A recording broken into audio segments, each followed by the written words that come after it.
জগতা বিচারে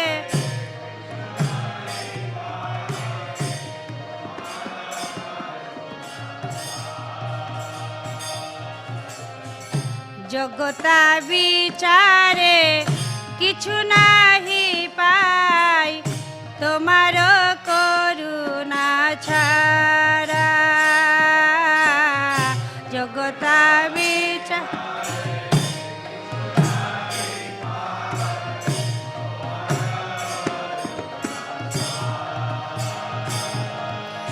আর করুণা না হইলে কাঁদিয়া কাঁদিয়া করুণা গুরুদেব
Krishna Krishna Hare Hare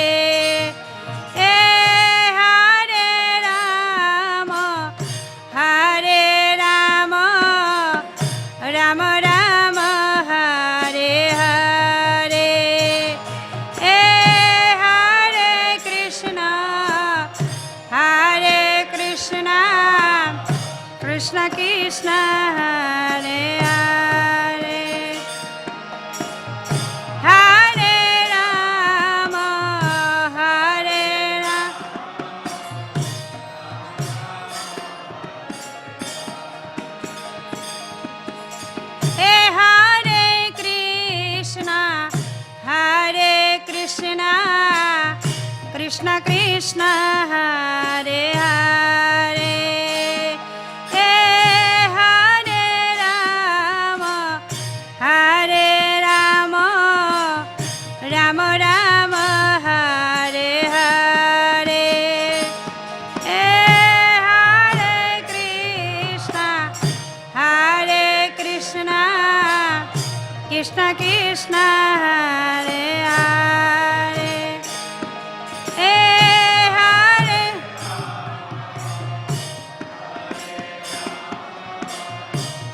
Krishna Krishna Hare Hare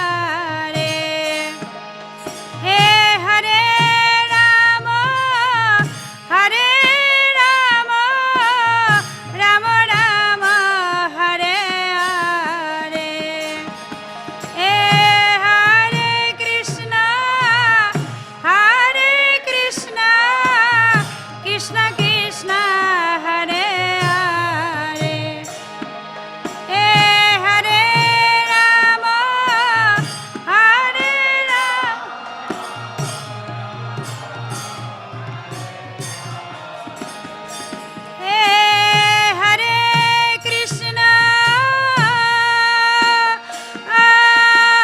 Hare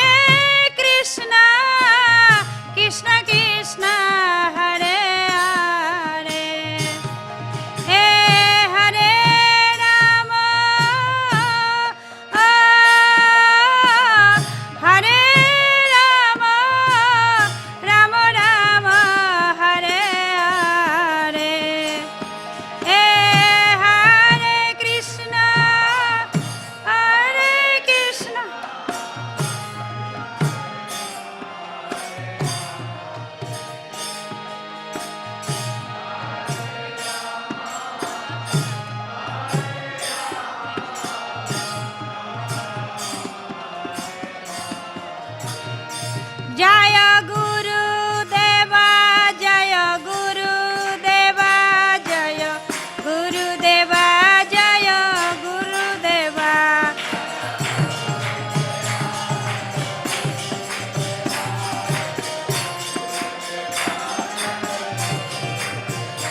Prabhupada Jaya Prabhupada Jaya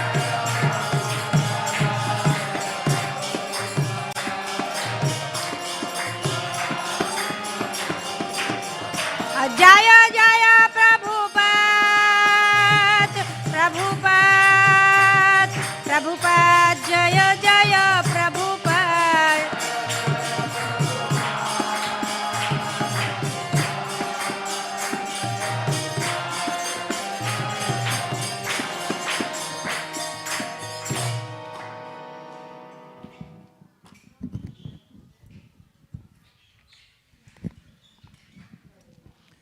Hare Krishna. So welcome all of you to today's very special day's celebration of the Tirobhav Mahotsav of Srila Prabhupada.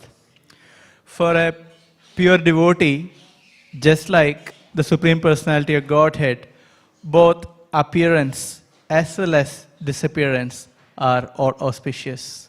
So in Śrīmad Bhāgavatam, we have the appearance pastime of Krishna in the 10th canto, Janma Leela. Equally important is the Maushala Leela, given in the 11th canto of Bhagavatam, Disappearance of Krishna. Both are instructive. Similarly, when a pure devotee appears, many times, unlike the Supreme Lord, the world may not know about their appearance. However, their activities show to the whole world the importance of their life and importance of their teaching, the importance of the achievements. So the disappearance sometimes becomes even more important than the appearance, because the whole world knows about the teachings and activities of such great personalities. So that's the reason today we are here celebrating the Disappearance Day of Srila Prabhupada. I'll just reflect on 2 points I was thinking. In Srila Prabhupada's disappearance, he was instructing the whole world up till the very end. And I was considering 2 points in those teachings. One was coming to the mode of goodness. Even he was on his final days on the deathbed, Prabhupada was making this point that we have to come to the mode of goodness and then transcend the mode of goodness. And Prabhupada was telling, he could barely speak, still he was telling, come for Mangalarati, come for the morning program, come to the mode of goodness. So this is something not only for the morning program, but otherwise we have to act in the mode of goodness, because that is a conducive platform to go beyond goodness. That was one point I was reflecting today morning. Second one was very important, importance of cooperation, because Srila Prabhupada emphasized that point so much, that if you love me, then you cooperate. Because Prabhupada had already told very clearly that if there are some enemies, if there are setbacks to our movement, then it is not primarily because of the external enemies, but by our own enemies within. That can manifest as such a separatist mentality, and sometimes it can create a lot of havoc in the community. So I was primarily meditating on these 2 points today on Srila Prabhupada's Disappearance Day. And today's schedule is, we have Prabhu here. We are fortunate to have him here, Srila Prabhupada's disciple. And we have other devotees. We have Gyana Samudra Prabhu here. So we will hear from senior devotees, and as time permits, we hear from all the devotees. And about 12 o'clock, His Holiness Devamrita Swami Maharaj will be joining us, so he'll be giving a talk as well. And 12:30, we will have Pushpanjali, followed by Kirtan. And 6 o'clock onwards, in the evening, we will have Lilamrita reading along with bhajans, and a special arati at 7:30, the time of disappearance of Srila Prabhupada. So that will be the whole day program. Of course, we have the feast after the fasting, so after the arati, we will have feast as well. So morning program, noon program, as well as we have the evening program at the time of disappearance of Srila Prabhupada. So I will hand it over to Prabhu. Hare Krishna. Namo Vishnupadaya Krishna Prishtaya Bhutale Śrīmate Bhaktivedanta Swami Namine Namaste Saraswati Deve Gauravani Picharine Nirvisasa Srinyavari Pashyata Deshatarine. As I was saying this morning in the Bhagavatam class, Srila Prabhupada is he is everything for us. That we can reflect on, especially, I took full shelter of ISKCON from my childhood, and all I knew was Prabhupada, and even those days in the 70s, and even after when Prabhupada physically left, our movement was very much, it's like Prabhupada in the forefront. And actually, if you reflect everything that we do, we can see how Srila Prabhupada is His mercy that is the manifestation of ISKCON. It's His mercy that the facilities that we have today in the form of ISKCON is due to His Prabhupada's hard work. So Prabhupada lives on in His instruction, like Gopavinda says. The most important thing is cooperation.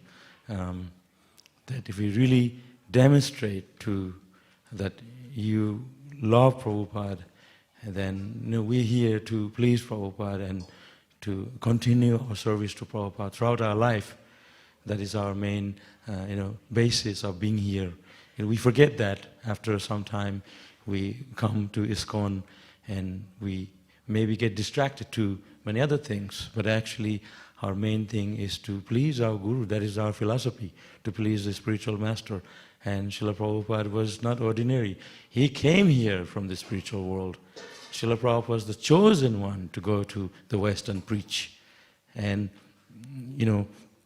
others, his godbrothers who tried to preach, to go to West, but they weren't successful. Prabhupada is the one who, preached Krishna consciousness all over the world. And even doing that, when Prabhupada was actually here, Prabhupada said, you will see, already there are hundreds and thousands of temples and devotees. He could see it even at that time.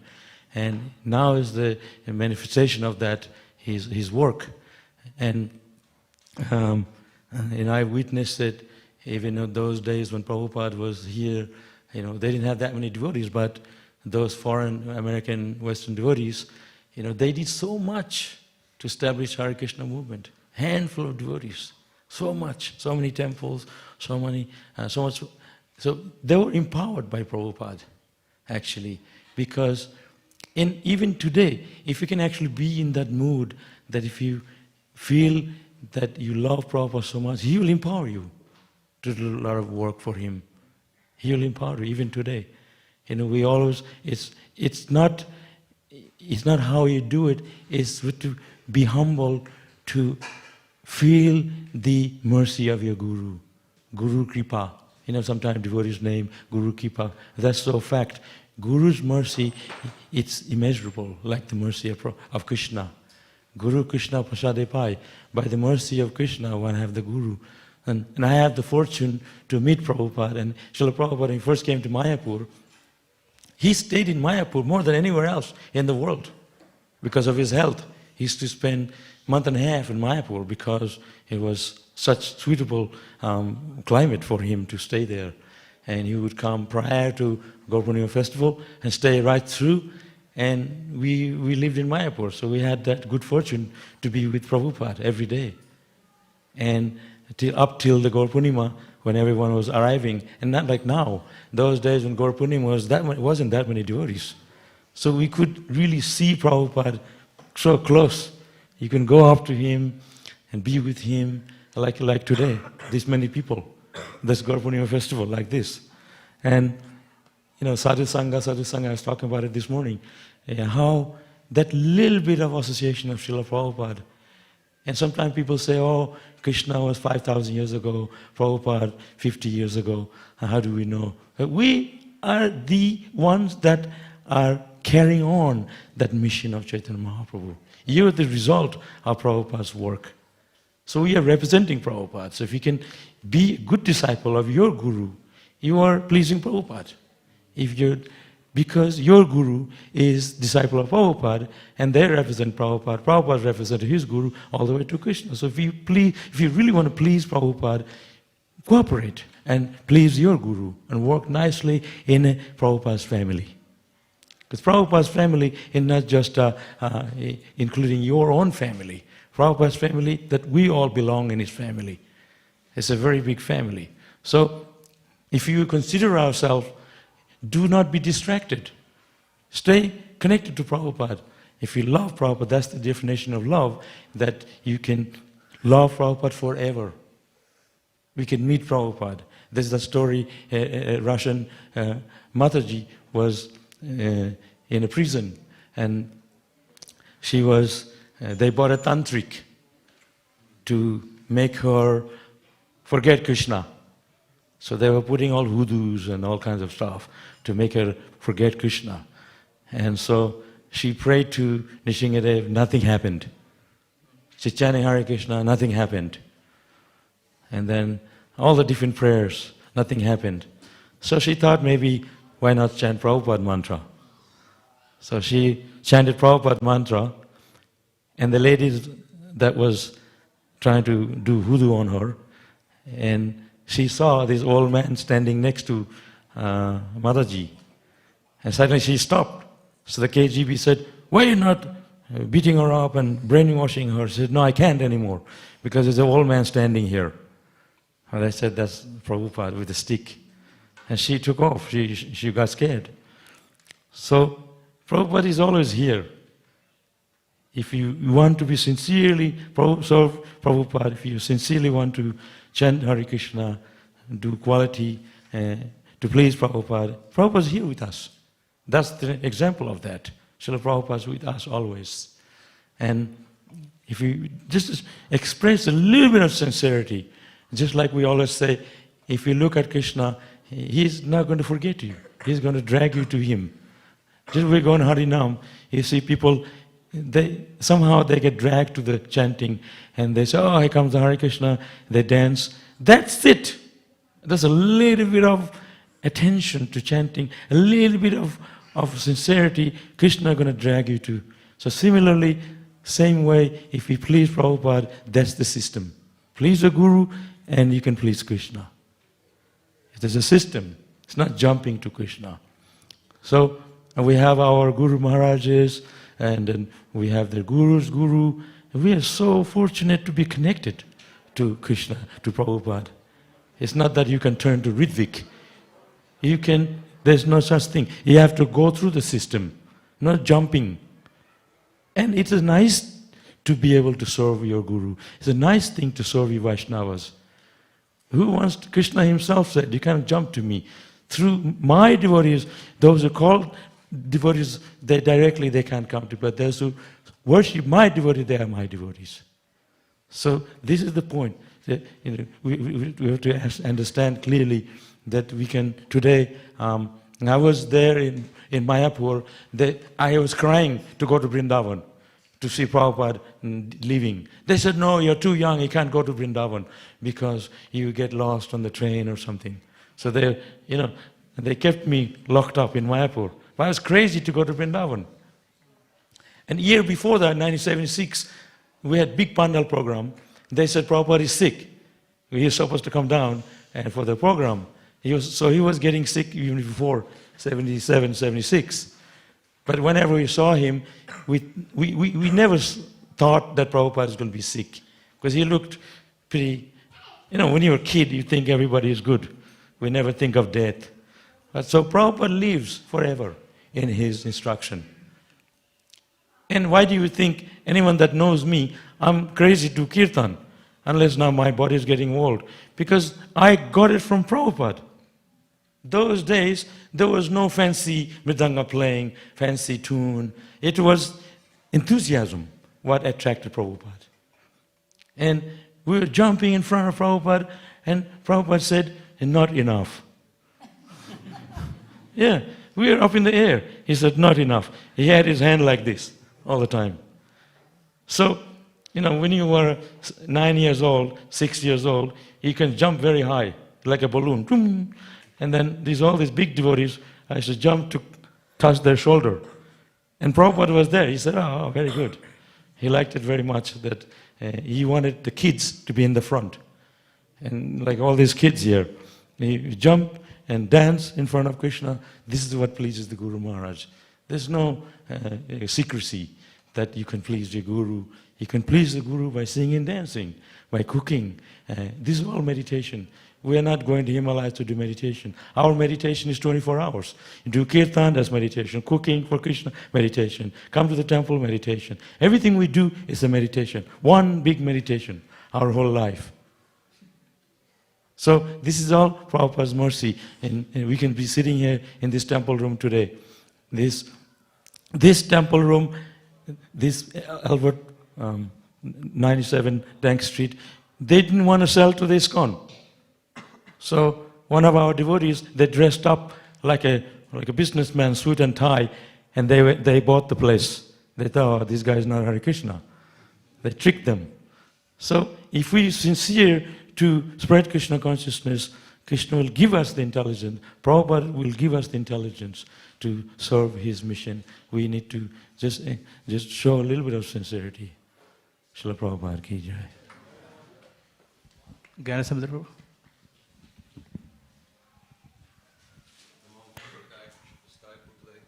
Śrīmad Bhaktivedanta Swami Niti Namne Namaste Sarasvati Devi Gauravani Vicharne Nivasesa Sunavari Praskacharya Dastane. Srila Prabhupada ki. Actually, we just heard Babab.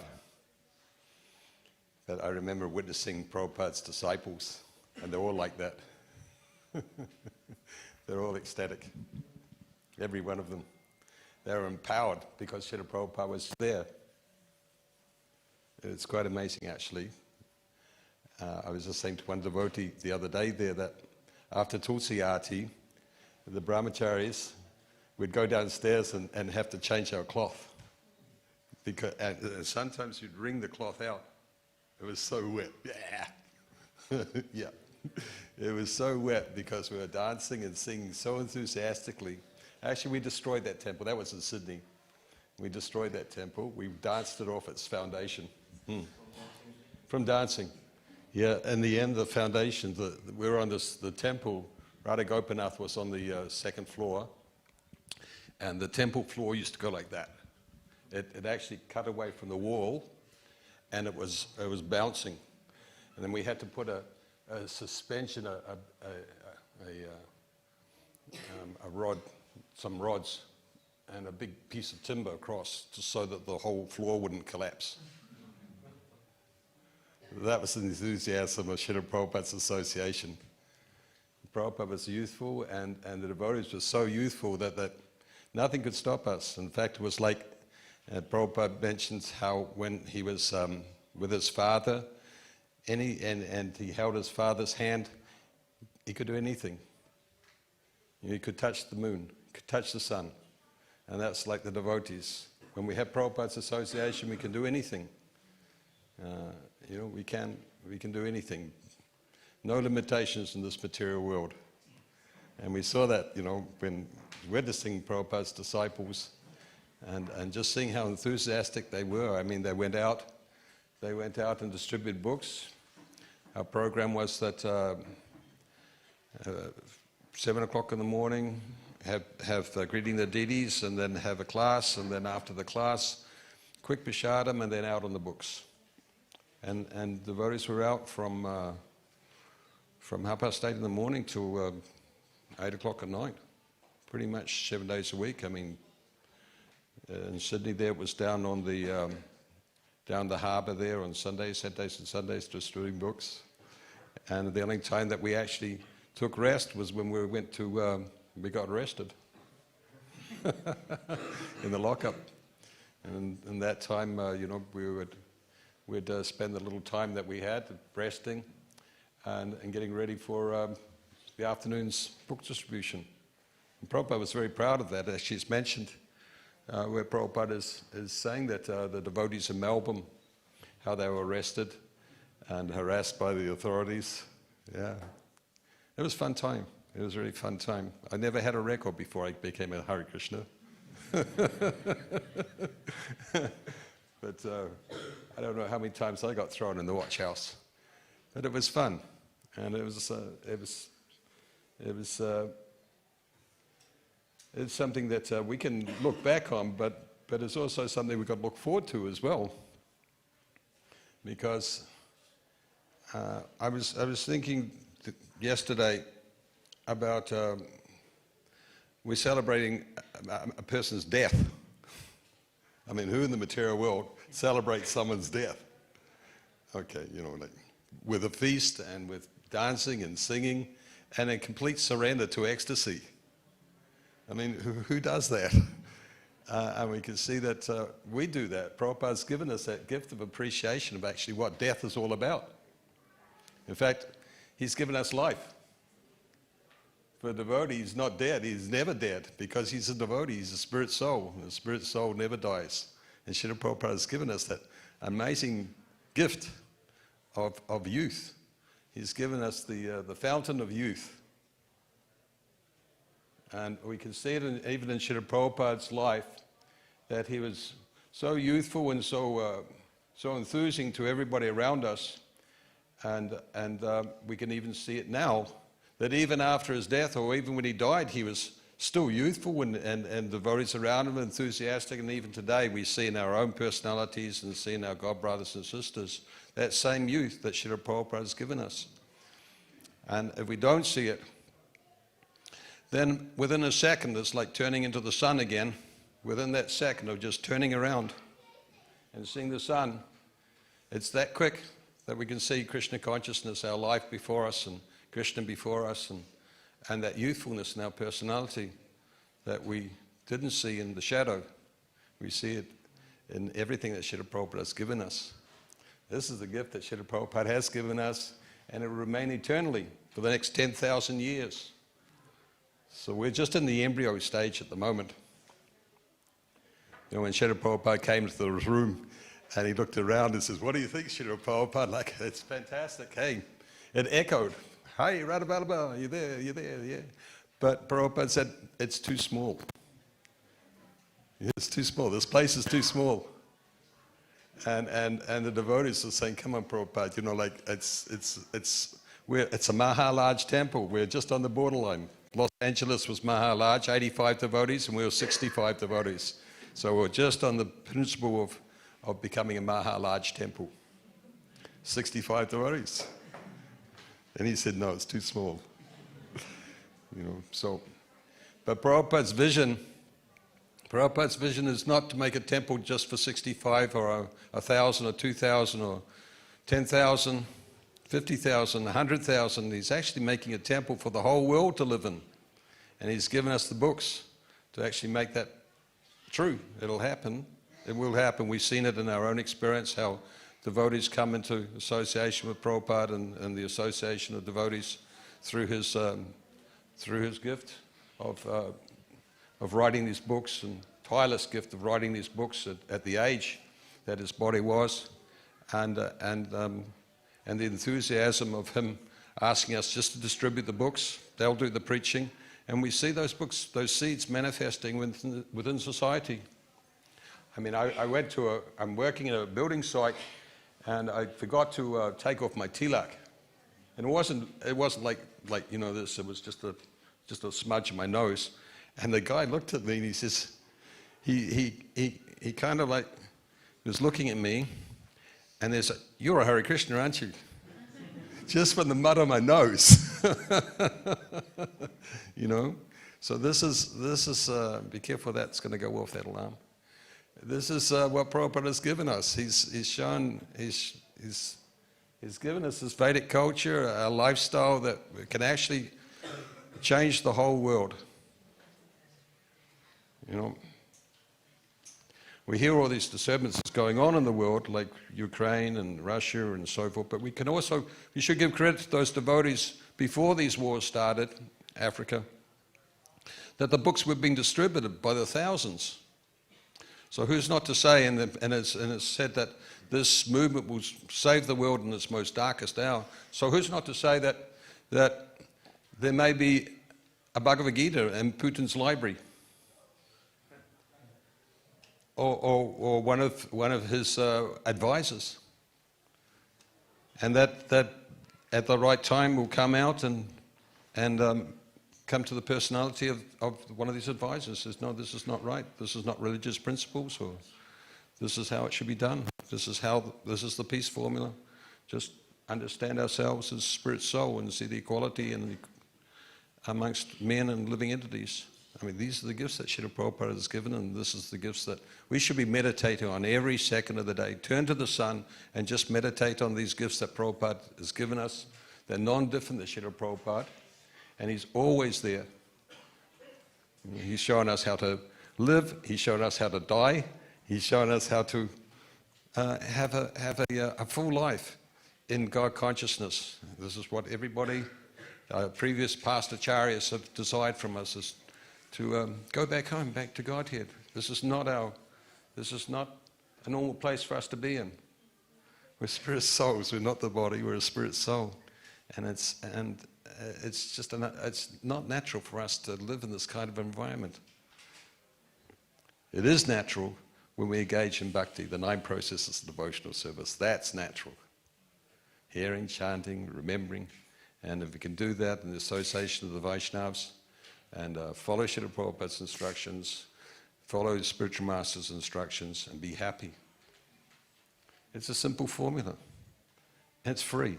That's the amazing thing about it. It's free. Happiness is free. You don't have to spend money. You don't have to go out of your way. You don't have to, it's free. Just embrace it. It's there in Prabhupada's books. It's there in the Association of the Vaishnavas. It's there in Radhavallabha. So let's just embrace that culture, the culture that Prabhupada's given us, and thank him for the wonderful work that he's done and for his previous acharyas, and continue on in his work by distributing his books profusely. Srila Prabhupada ki. Hare Krishna. Now we are opening everyone to give their offerings to Srila Prabhupada. Hare Krishna, Narahari Prabhu is here. Perfect time. Okay, yes, that's the next thing. Hare Krishna. Please, our doorway is crowded. We have plenty of space here.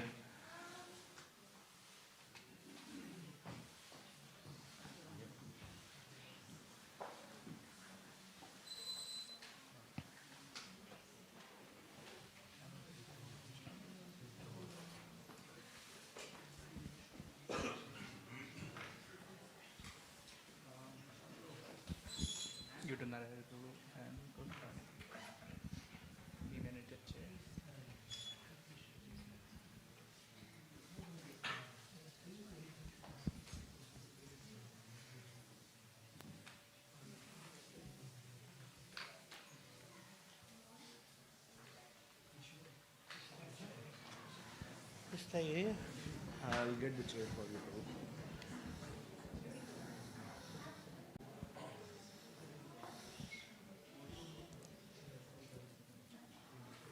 Nama Om Vishnu Padaya Krishna Pastaya Bhutale Śrīmad Bhaktivedanta Swami Niti Namine Namaste Saraswati Devam Gauravani Pacharane Nivasesha Sunyapadi Bhaskacha Desatarine.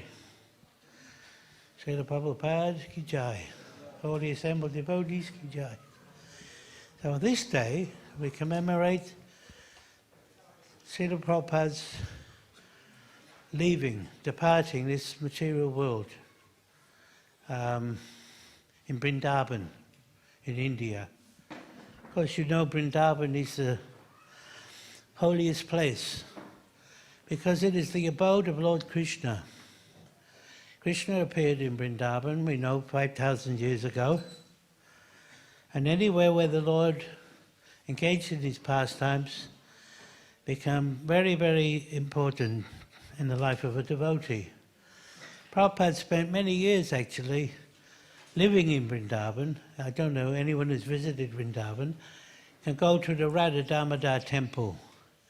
And Prabhupada has two very modest, simple rooms where he lived for a few years anyway. I think late 50s he took sannyas. He left his life and his family in Calcutta, went to Vrindavan, and he studied Śrīmad Bhāgavatam. He worshipped Lord Krishna. The Radha Damodar deities are there in that temple. And Prabhupada often referred to Vrindavan as his home. He more or less had three places. I mean, he had the whole world, but he had Vrindavan, he had Mayapur, birthplace of Chaitanya Mahaprabhu, and he said his office was in Bombay. So when people retire, if you like, they usually go close to their home. Prabhupada was such a fierce preacher, and he always wanted to satisfy Lord Krishna and his own spiritual master. So when he was quite unwell, later on in his life, he was having various health problems. But even in that stage, I was fortunate enough. I was living in London, and in September, he passed away in November. In September of that year, he decided he wanted to do a last kind of tour, if you like. He wanted to go to London, I think specifically to see what some might say his favorite deities, and then even on to the United States. So Prabhupada came and spent a few days at Bhaktivedanta Manor, another place he liked very much. He had vast lawns, garden at the back of his room upstairs, and he enjoyed the tranquility of the place. And unfortunately, he couldn't complete the tour. He reached London, and his illnesses were, more. And so, unfortunately, or fortunately, he decided to return to Vrindavan. And we used to say this prayer every day.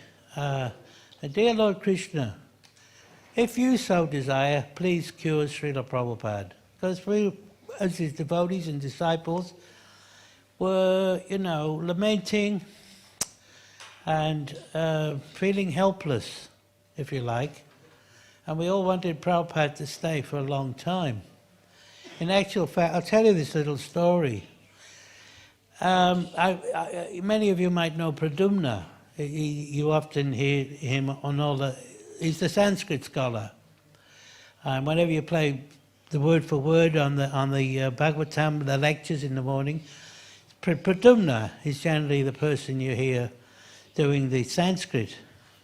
So he was there in London, and I was there, and we were talking, and he said, "Oh, Prabhupada's not very well," and he knew of an astrologer, a big astrologer who lived in London, Indian man, and he was famous. He had the royal family as his clients and others, and he was well known all around the world, but he happened to live in London. So he said, "Do you want to come? We're going to bring Prabhupada's details, and hopefully we'll get news, good news." So I said, "Sure, I'd love to come with you."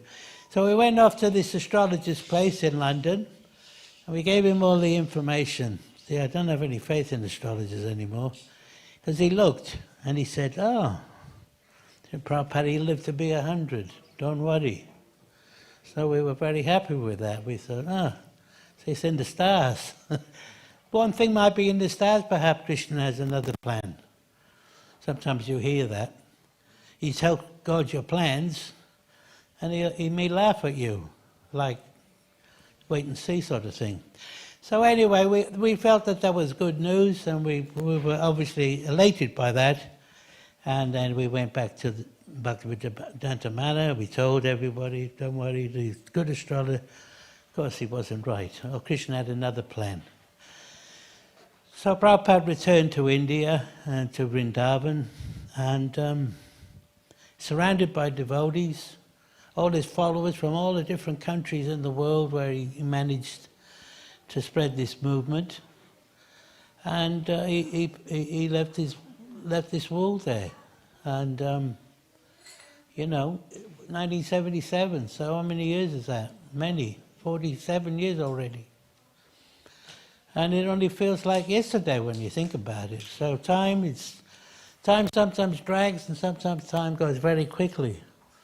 So even though it's so many years, Prabhupada will be very pleased that still. One of his concerns was always how the deities will be taken care of when he's gone. One of them, there were others, but his main concern was he's taught us how to do deity worship. He's invited Krishna. Krishna lives in all these cities and places around the world, and he always wanted to make sure that we wouldn't speculate or concoct anything, and we would look after Krishna and Gaunitai, Jagannath, whoever. And I'm sure Prabhupada would be pleased. He'd be pleased with a lot of things, but certainly that would be very pleasing to him. So even in Prabhupada's absence, we often talk about love in separation, which is apparently the greatest love, because you're not with the person you cherish so much. So all these years later, we've had to serve Srila Prabhupada in separation. And usually, after some time in separation, you can be reunited. So I feel very confident that anyone who serves Srila Prabhupada with love, and ultimately they're going to be reunited. And even Prabhupada said that when he was asked. He talked about, after this life. And Prabhupada said, yeah, after this life, ISKCON will be there, Shyam Sundar will be there, this devotee, that devotee, they'll all be there engaging in eternal service. That we don't know how, when or where, but ultimately that will be revealed to us. But we have no doubt where Srila Prabhupada's destination, Goloka Vrindavan. He never really revealed anything like some people do about his relationship with Krishna. We're all still guessing a little bit. We don't really need to know, I suppose. As with our case, just as long as you get the opportunity for service, either as a cowherd boy, as a gopi, as a parent, we have the 5 relationships, even a piece of furniture. You ever think about that? You could be a piece of furniture in Krishna's house, but you're a conscious being, and all you want to do is Krishna come and open your drawers if you're a death. So this is the transcendental realm, where everything is Krishna conscious, every atom. So Prabhupada taught us all about that. He's given us great hope that this material existence is not the be-all and end-all. It's temporary, and although we suffer and we see others suffering, it's not our ultimate existence. So we're very indebted for that. Otherwise, life's hopeless. Otherwise, what can we do? Just grow old and die with no future. So we all should thank Srila Prabhupada on this day and hope we can continue in our service. Hare Krishna.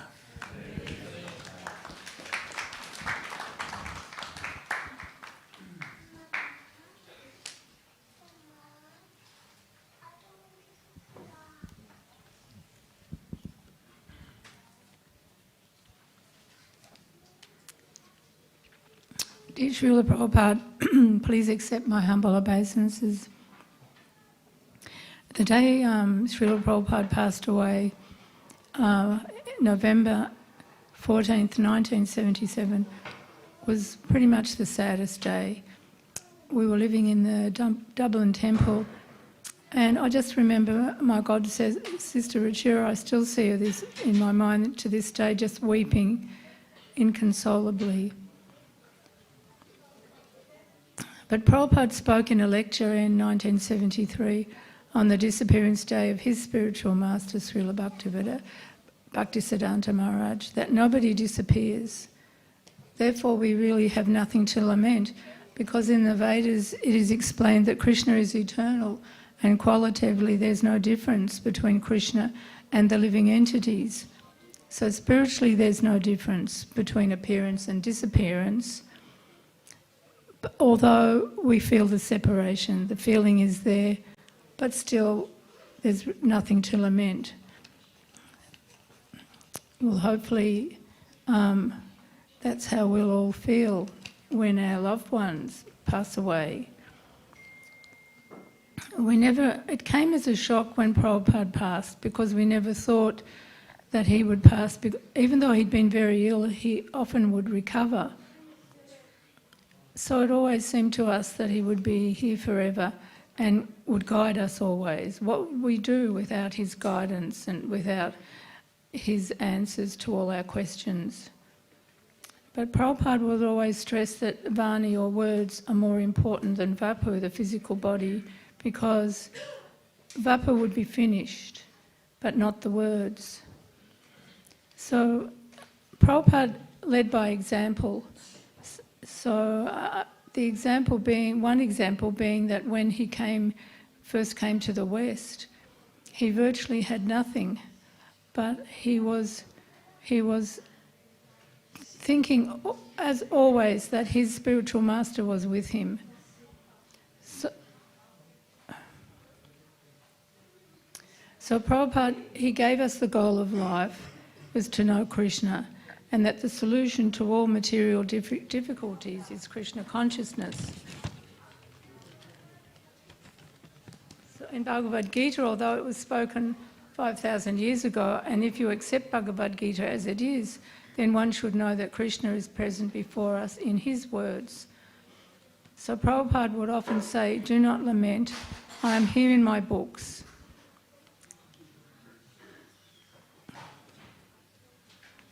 So, but even to this very day, we still miss him, miss his instructions, his wisdom, his knowledge, his kindness, his sense of humour. He was such a great personality.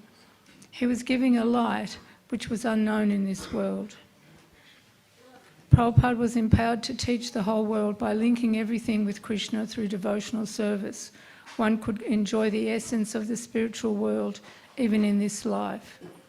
This, Srila Prabhupada said, was the one switch that will brighten everything everywhere. So Prabhupada taught by example, even teaching how a human being should prepare himself to leave his body. He himself was teaching how to remember Krishna at the time of death. So, Jai Srila Prabhupada.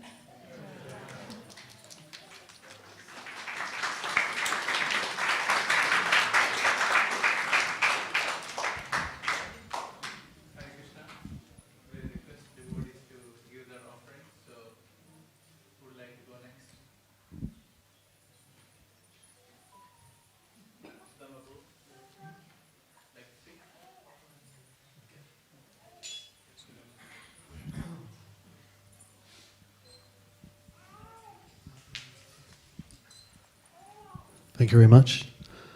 I don't usually speak, but on these occasions.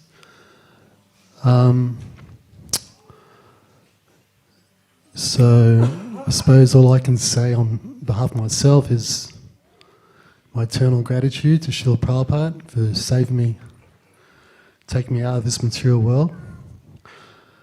In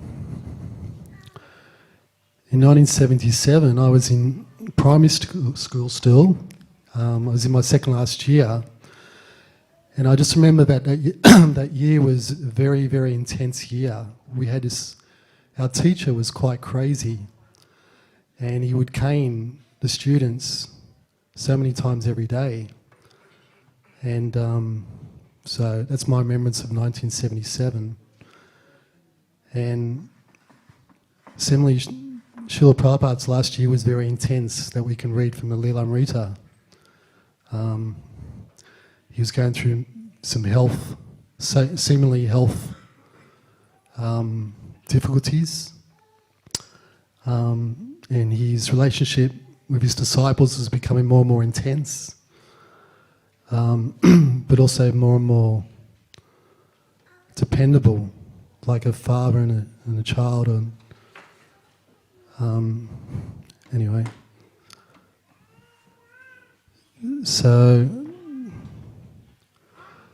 I just know that I've been in the movement since 1990, and I just know that Srila Prabhupada certainly is the Jagat Guru, because whenever I put Srila Prabhupada on CDs or in my car when I'm driving around, I just feel like everything lights up, and I feel a connection to everybody.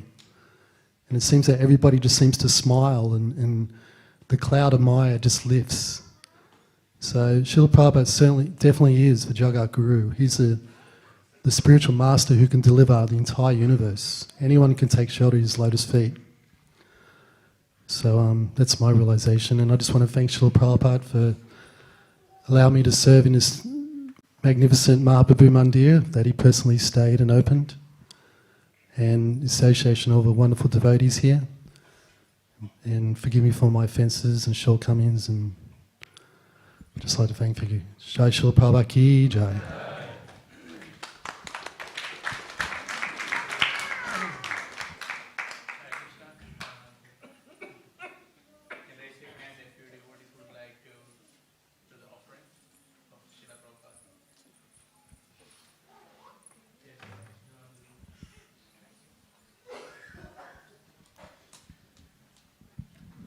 Hare Krishna. Srila Prabhupada ki. One time I remember there was a conversation that Prabhupada, many people were asking, what will happen to the ISKCON movement after Prabhupada is gone? And Prabhupada said, I'll never die. I'll live through my books forever. So for next 10,000 years, Prabhupada is here and he's preaching his glories and preaching the ISKCON movement. We are all here because Prabhupada started it. He has the books and we have the association of everybody. So Prabhupada is very much with us all the time, every time, all day long. It's just a matter of we connecting with him through his books, through his devotees, through his temples and everything else. Like when Prabhupada left, there were only 3 temples in India, Mayapur, Bombay and Vrindavan. But now we have got almost 300 temples in India, and all over the world we got thousands of temples and thousands of devotees. So Prabhupada and Chaitanya Mahaprabhu, everybody is preaching this movement. We just have to be part of it and do our best by chanting Hare Krishna, Hare Krishna.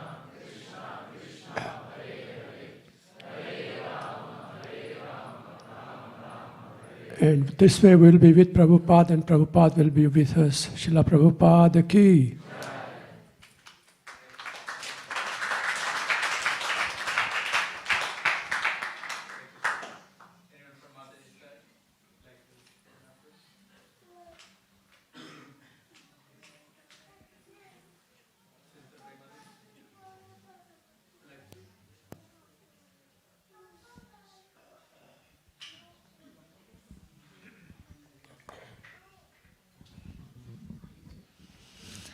Hare Krishna, Srila Prabhupada.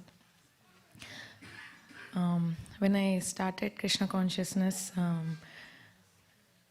it was said, I never thought like how, Srila Prabhupada, how they can, when they said that pure devotees come to this material world to take all the devotees back to Godhead, I never believed that. How can pure devotees come to this material world? But I realized only that only when I started reading Srila Prabhupada's purports from Bhagavad Gita and Bhagavatam. The chanting, the quality of devotion, I feel it is so different. Even for one day, if you don't read Srila Prabhupada's purports, there is so much difference in the quality of devotion. I never believed like somebody can write such purports. That's the, I'm very blessed to have Srila Prabhupada and this association. Thank you Srila Prabhupada for giving us Śrīmad Bhāgavatam and the powerful purports of Śrīmad Bhāgavatam, Bhagavad Gita.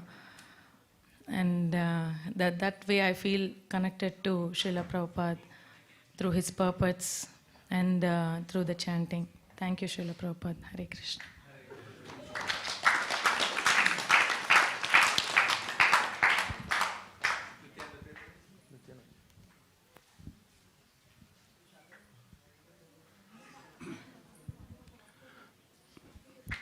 Hare Krishna.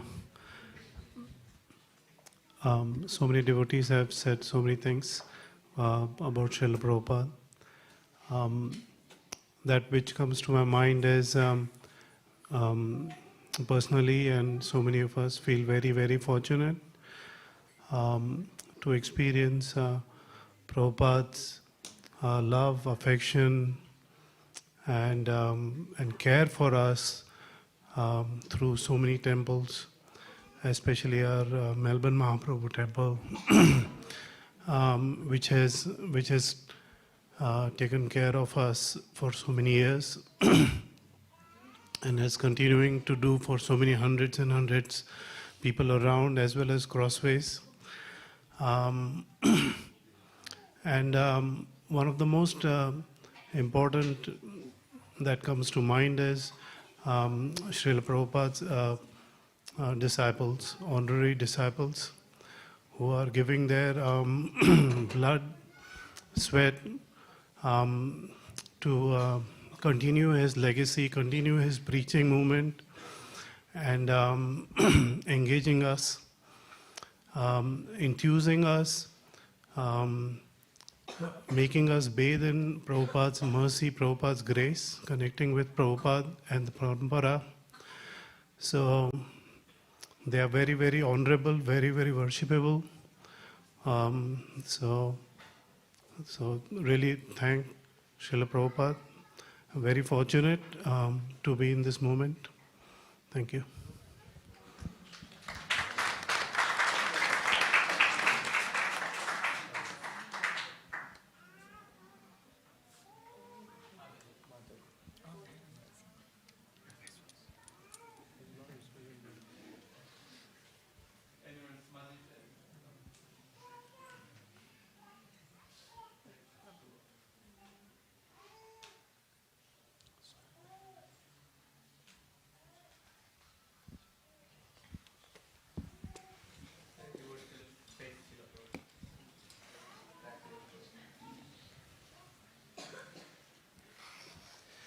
Hare Krishna, everyone.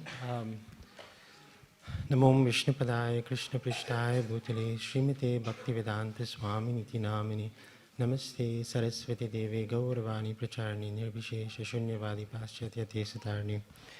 Every year during Srila Prabhupada's appearance and disappearance day, there's a pastime that I like to remember because it reminds us of Srila Prabhupada's mood, and that has actually brought us here. Like, as far as I'm concerned, from what I know, almost everything in my life is either directly or indirectly connected to Srila Prabhupada through my spiritual master, through the devotees who had helped me to come to this movement. And so a few years ago, I came across this very short excerpt from Srila Prabhupada's life, which I like to remember every year. And for the pleasure of Srila Prabhupada, I like to read this out. I hope that's fine. Hare Krishna. Okay. So this story was heard in Mayapur in 1980, so just after Srila Prabhupada's disappearance. A man came to ISKCON's Chaitanya Chandrodaya Mandir carrying with him a copy of the Back to Godhead article about Srila Prabhupada, entitled A Lifetime in Preparation. So this man is saying, just recently an amazing realization occurred to me that I wanted to share with devotees everywhere. I have been the pujari and the Sevite at the house of Advaita-Acharya for many years. I was also there back in the 1940s and 50s. At that time, I noticed that one Grihastha Bengali devotee used to come to the temple quite regularly. He was dressed in a white dhoti and kurta, and he always came alone. He would sit in the back of the mandir without speaking and would chant Harinam on his mala very quietly and deeply. I noticed that he came on weekends, usually once every month or two, in a regular way. After chanting for many hours, he would always thank me, when he left. His presence was profound, and I became attracted to him. Since his devotion was solitary, I never spoke to disturb him. Sometimes I happened to notice that while he was chanting, his eyes would be full of tears and his voice would choke up. Then for a very long time, I did not see him come. However, I distinctly recall that in August of 1965, I saw a saffron cloth sannyasi sitting in the same place at the back of the mandir. In a moment, I recognized him to be my old friend from before. Again, he sat for a long time chanting Hare Krishna. I could see his beads moving. His eyes were closed in concentrated devotion. He was weeping unabashedly, even more than he used to while he was wearing white. Finally, as evening came, he paid his Dandavat pranams for a long time. Then he arose, he came up to me and again thanked me for my seva at Advaita Bhavan. I asked him, "Who are you? I remember you from so long ago." He replied, "My name is Abhay Charana Aravinda Bhaktivedanta Swami Maharaj. I am an unworthy disciple of His Divine Grace, Srila Bhaktisiddhanta Saraswati Thakur, Srila Prabhupada. My Divine Master, Srila Prabhupada, my Divine Master, I have been coming for such a long time because my Gurudev has given me an impossible mission. His desire was for me to go across the ocean to the Western countries and spread the sublime teachings of Sri Chaitanya Mahaprabhu. There are countless souls who have never heard of Sri Radha and Krishna, so they are suffering greatly. I have not known how this mission of his will be successful, so I have not known how this mission of his will be successful, so I have been coming here to this special house of Advaita Acharya, where he, Nityananda Prabhu, and Sri Chaitanya Mahaprabhu would gather to plan the Sankirtan movement. It was here that they launched the inauguration of Love of Godhead that swiped India and continues to this day. Thus, I have been praying very earnestly here that they will all give me their mercy, that somehow they will empower me and guide me. I want to satisfy my Gurudev's desire, but I am feeling very unqualified to do this. As he was speaking to me, I saw tears falling down from his cheeks again. Then he continued, "Tomorrow I am leaving for Calcutta to go upon a ship across the ocean to America. I do not know what will befall me there, and I am praying most earnestly here for help." Then he very humbly asked me for my blessings. I was indeed moved by the Vaishnavas' sincerity and determination,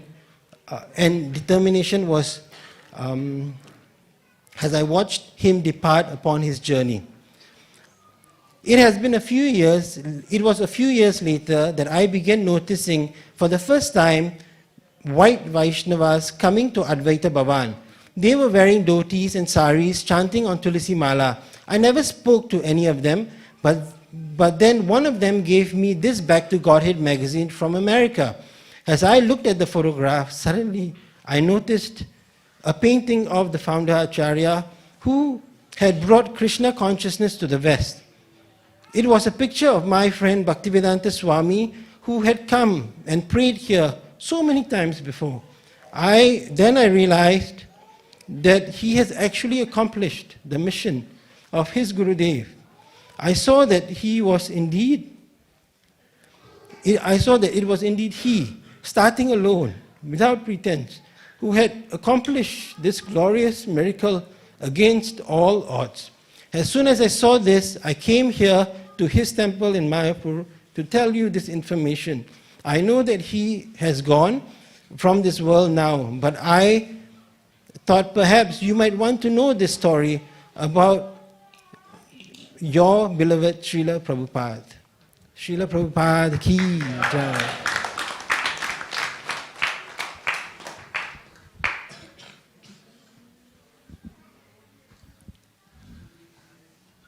Srila Prabhupada ki jai.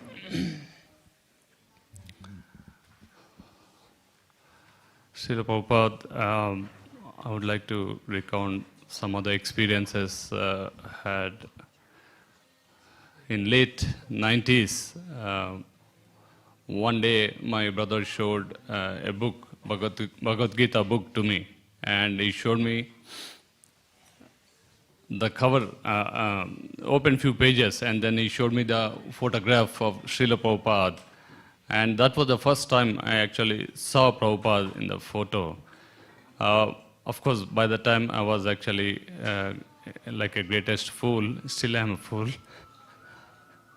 So I used to practice at that time yoga and meditation and all those things. And then when I saw Prabhupada, I thought, oh, what is this, Swamiji? He's a Guruji, okay, he doesn't have any beard or all these things like normally people in India they would expect. But luckily, I happened to actually meet a devotee in a train station, and I bought a tape cassette, what do you call that? Cassette of recording of Srila Prabhupada, and and where Prabhupada talks about Hare Krishna mantra, talks about, and then also there's Panchatattva mantra and all this. And I used to listen to it, and I used to feel very happy. But and then even at that time, I was quite young, and I used to practice meditation and Kriya Yoga and all these breathing techniques for a very, very long time. And then after that, I would actually listen to the tape of Prabhupada, and then I was realized that actually I was feeling more happy just by listening to what Prabhupada is saying.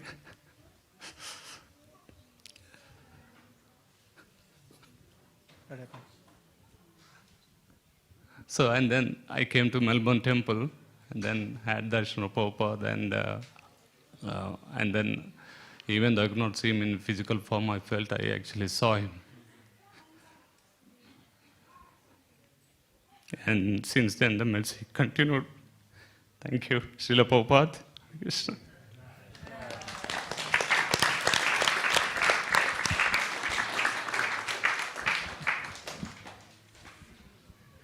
Namo Vishnu Padaya Krishna Prastaya Bhutale Srimate Tamal Krishna Goswami Te Namne Namo Vishnu Padaya Krishna Prastaya Bhutale Srimate Bhaktivedanta Swami Te Namne Namaste Saraswati Devi Gauravani Prachare Nirvishesha Sunnavadi Paschat Destarane Srila Prabhupada Ki Prabhu was giving this class, Bhagavatam class this morning, and he was talking about Srila Prabhupada's mercy, how merciful he was. So I'll tell you a pastime that His Holiness Srila Tamal Krishna Goswami used to tell. There was a devotee in Mumbai in the early days. They used to go and do collections, and they used to make life members. And so he was doing that. After a while, he started collecting money for himself, So Srila Gurudev went to Srila Prabhupada and said, we should stop this person from collecting money because he's doing it for himself. And then Prabhupada said, no, he said, we should write to everybody so that they don't give him money. Then after a while, the same person, he was sitting in Juhu Beach with one of the yogis, and he was trying to pass coin from one ear to the other ear. And then Tamal Krishna Maharaj said, look at this guy, he is... look at his character, we have to do something about it, And Srila Prabhupada said, you do not understand the mercy of Nityanand Prabhu, how merciful he is. So Prabhupada, even though, people were so fallen or were going down, Prabhupada, once he accepted somebody, he never let them go, He always saved them. There was another pastime about one person who joined the movement in Delhi, and then he left, and he was gone. And he was in the hospital.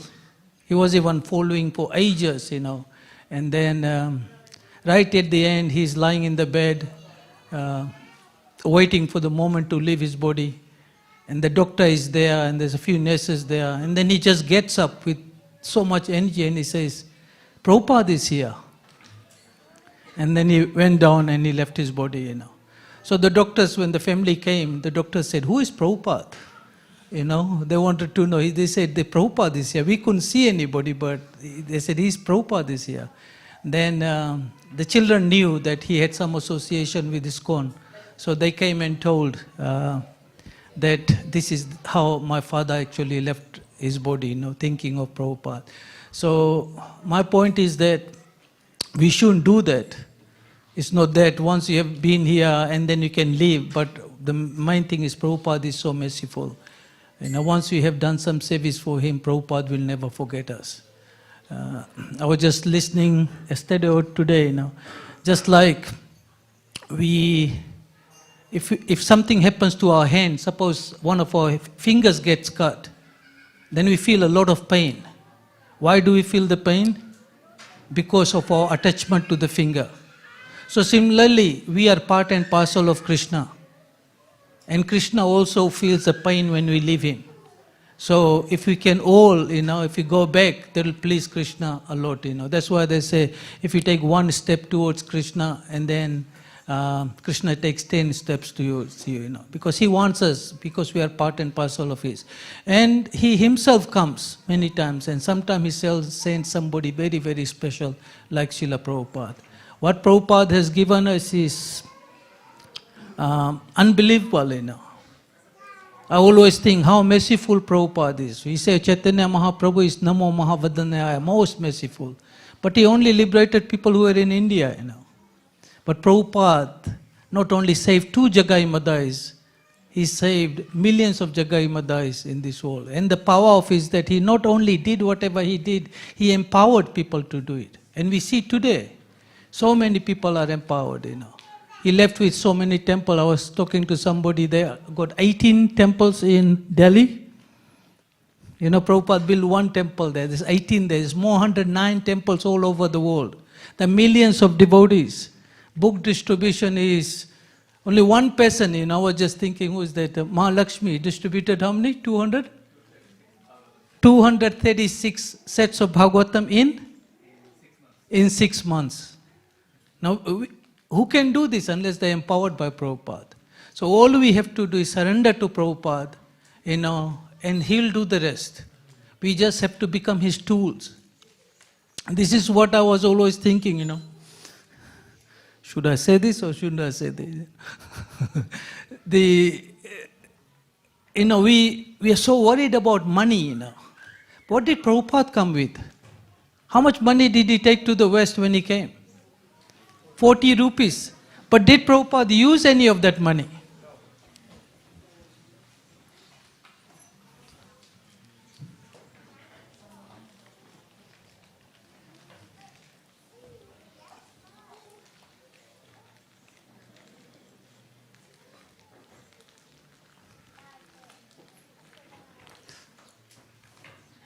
Hare Krishna Maharaj.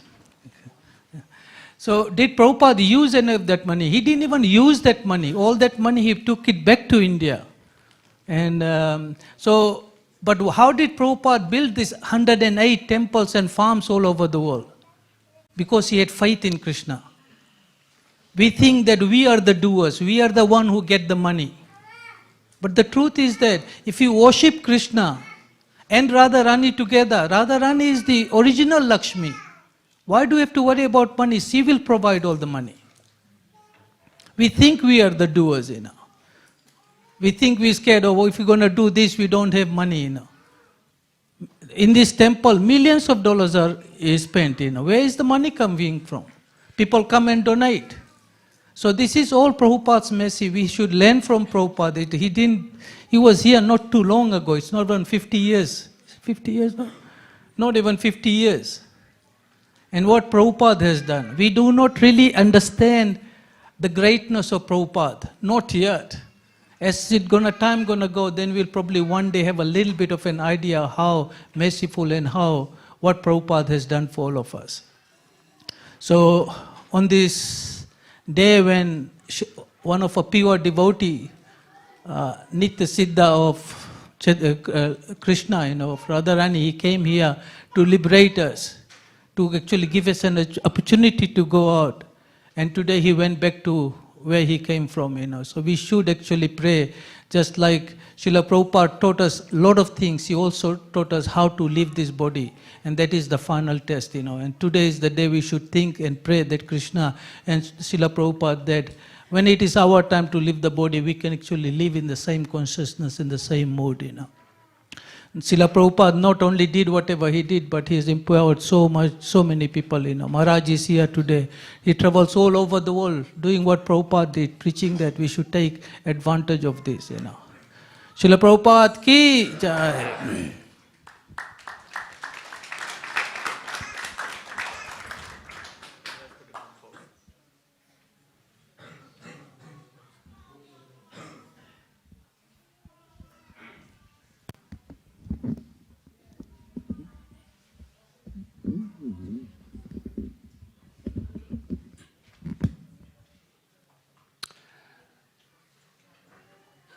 Nama Om Vishnu Padaya Krishna Prasthaya Bhutale Śrīmate Bhaktivedanta Swami Niti Namine Namaste Saraswati Deve Gauravani Pacharine Nirvishesha Shunyavadi Paschacha Desha Tarine.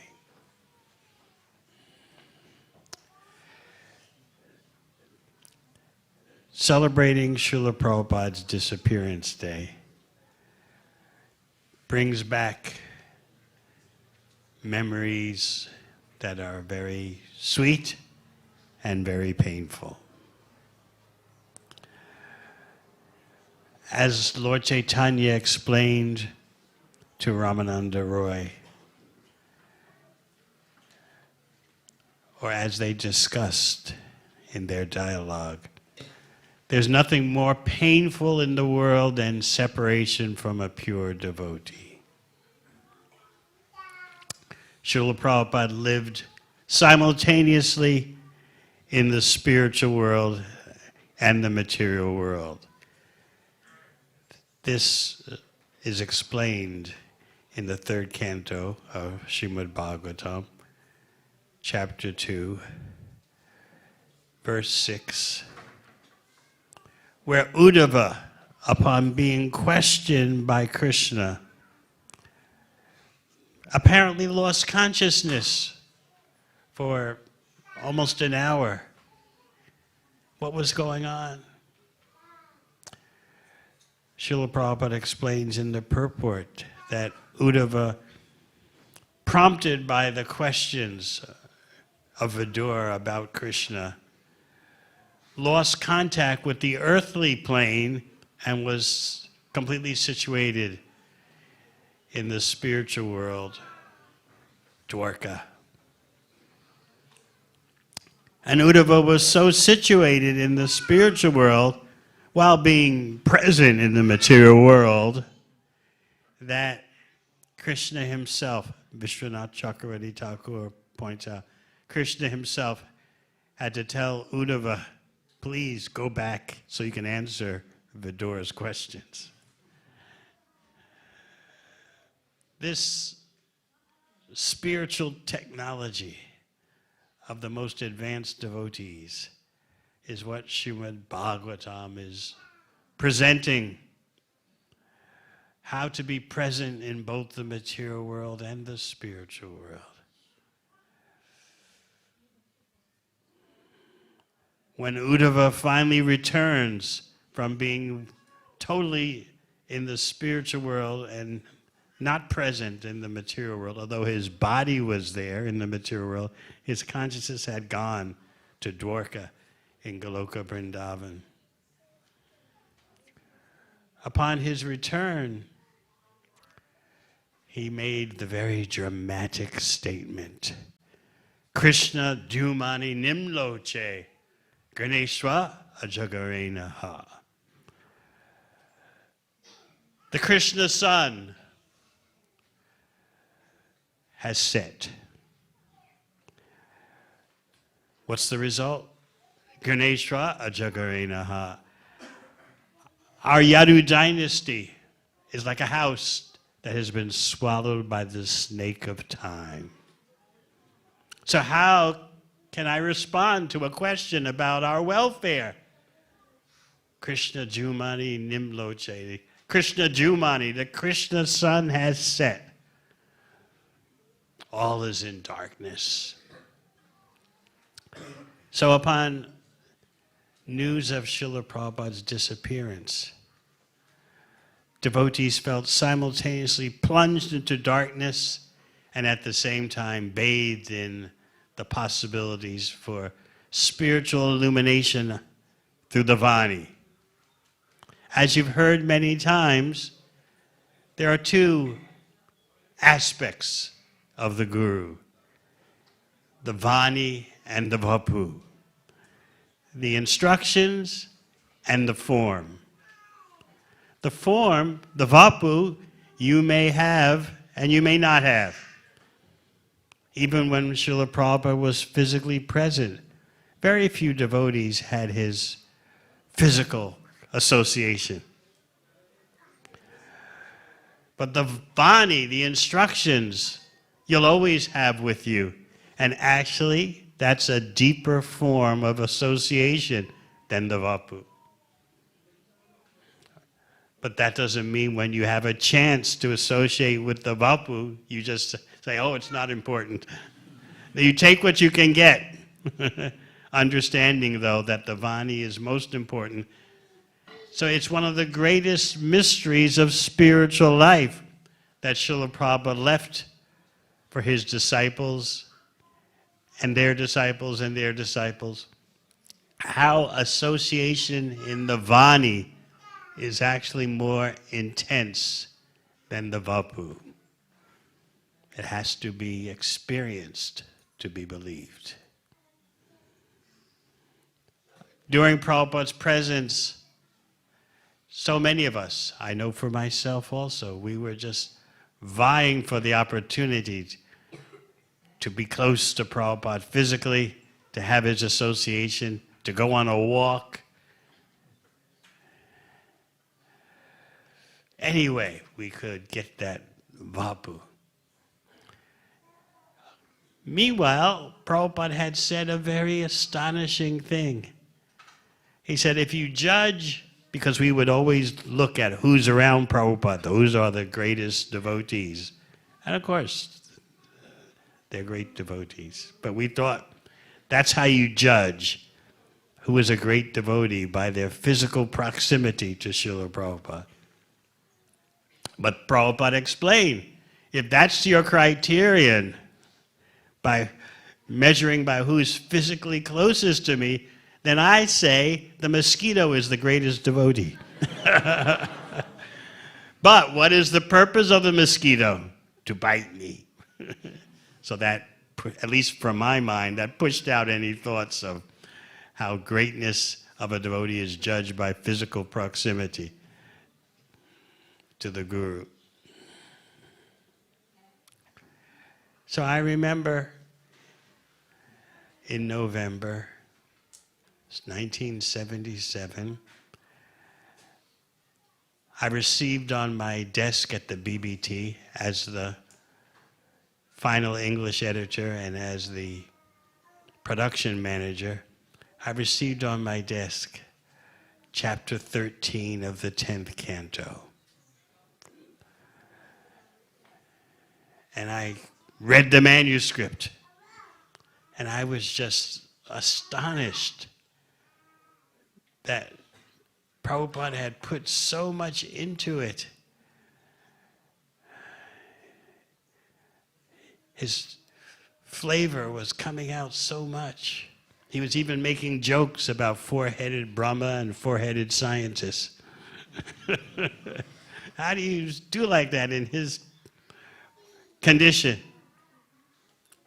But as I read the chapter and turned the pages of the manuscript, which had arrived from India, something in my heart told me this will be the last chapter of Bhaktivedanta purports. So I broke down crying and then proceeded to put the chapter into production, put the manuscript into production. And sure enough, a few days later, the word came from India that, yes, the sun of the Prabhupada had said. So what was to become of the world?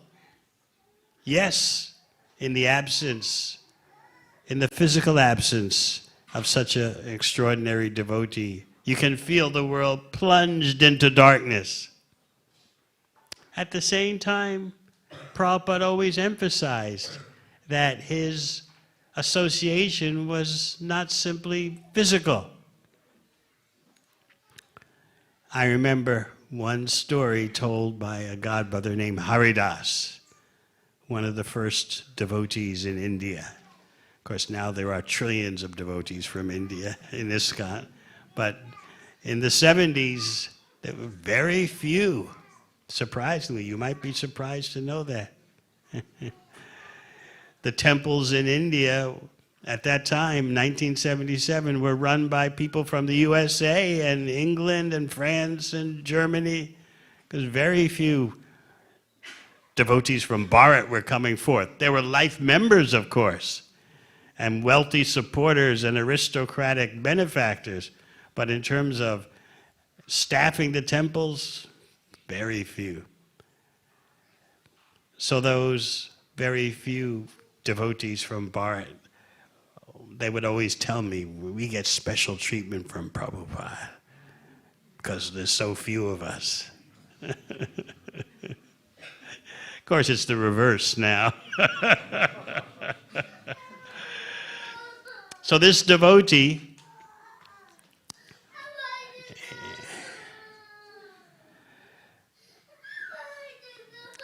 his original reason for wanting to be with devotees, you might have heard, was he saw Prabhupada was wearing what he thought was an expensive watch. And so he was a thief, a sophisticated thief, so he thought, I'll associate with these devotees and I'll get to associate with this person so I can steal the watch. And through that he became a devotee. So wherever Prabhupada was in India, this devotee would drop his service and race off to whatever temple in India Prabhupada was at. He would do this again and again and again. So finally one time, he heard that Prabhupada was in the Juhu temple, still under construction. Or I think at that time Prabhupada was staying at the home of a wealthy life member. So that Haridas took the train from wherever he was in India, arrived in Mumbai, and he was always very expert, having been a professional thief.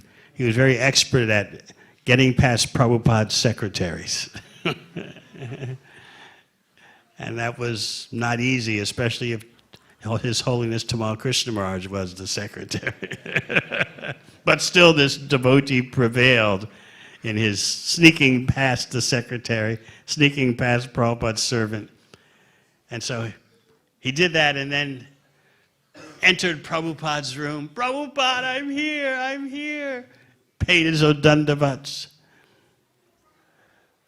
And Prabhupada looked at him. He told me this personally. Prabhupada looked at him and said, do you think I'm just the body? You want to be with me? You can go to any temple where there's my murti on the Vyasasana, or my picture on the Vyasasana. Bow down, offer your obeisances. I'm there.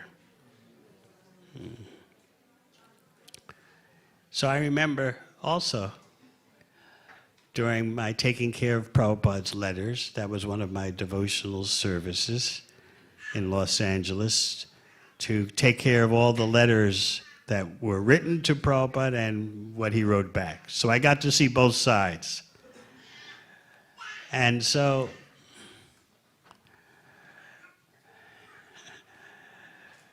of course, that's a story in of itself.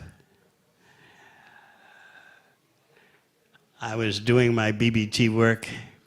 I shared an office space. It was actually a flat across the street from the temple. There was the future Jayadvaita Swami there, and Sureshwar Prabhu. He was the indexer for Prabhupada's books. And of course, Jayadvaita Brahmachari then was the main editor of Prabhupada's books. So there I was at my desk processing manuscripts. We were all always trying to keep up with Prabhupada, keep up with his phenomenal pace. And then in comes the BBT chief at the time. And he was carrying a big box. And he brought the big box into my room, my office, and said, Devamrita, I was a brahmachari. This box contains all of Prabhupada's letters to him and from him. I want you to keep these safely, but don't read them.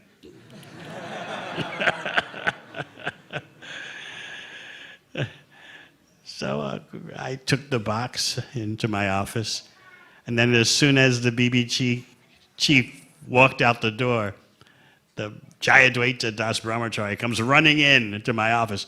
Okay, Devamrita, let's get into it.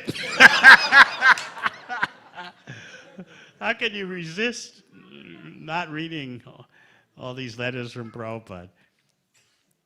So every evening, taking a break from our round-the-clock BBT work, because we were always on a marathon trying to keep up with Prabhupada. Every evening between 6 and 7 p.m., we would just read letters. And Jayadvaita Brahmachari, he would tell me, you read some of them during the day, and if you find anything really interesting, let me know in the evening. Of course, it was all very interesting. But my point is that the most intense association with Srila Prabhupada comes through his instruction. And he himself, to dispel our illusion that I've got to be physically with him, he himself said the best way to associate with him is through his books. In fact, he said, his books are a better way of associating with him than being with him physically. So this takes a while to sink in, this bhakti scientific statement. How can you know someone better by reading their books than by being with them physically? But this is one of the greatest mysteries, as I said, one of the greatest mysteries of spiritual life. Another mystery is how Krishna is always present in Vrindavan and never takes a step out of Vrindavan. When on the other hand, it seems like he leaves Vrindavan to go to Mathura and Dwarka. So bhakti has its mysteries, but these mysteries are, you can understand them gradually by realization. So how is it Krishna never takes a step out of Vrindavan?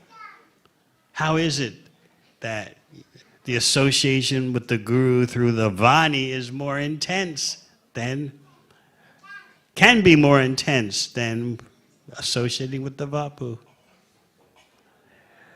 These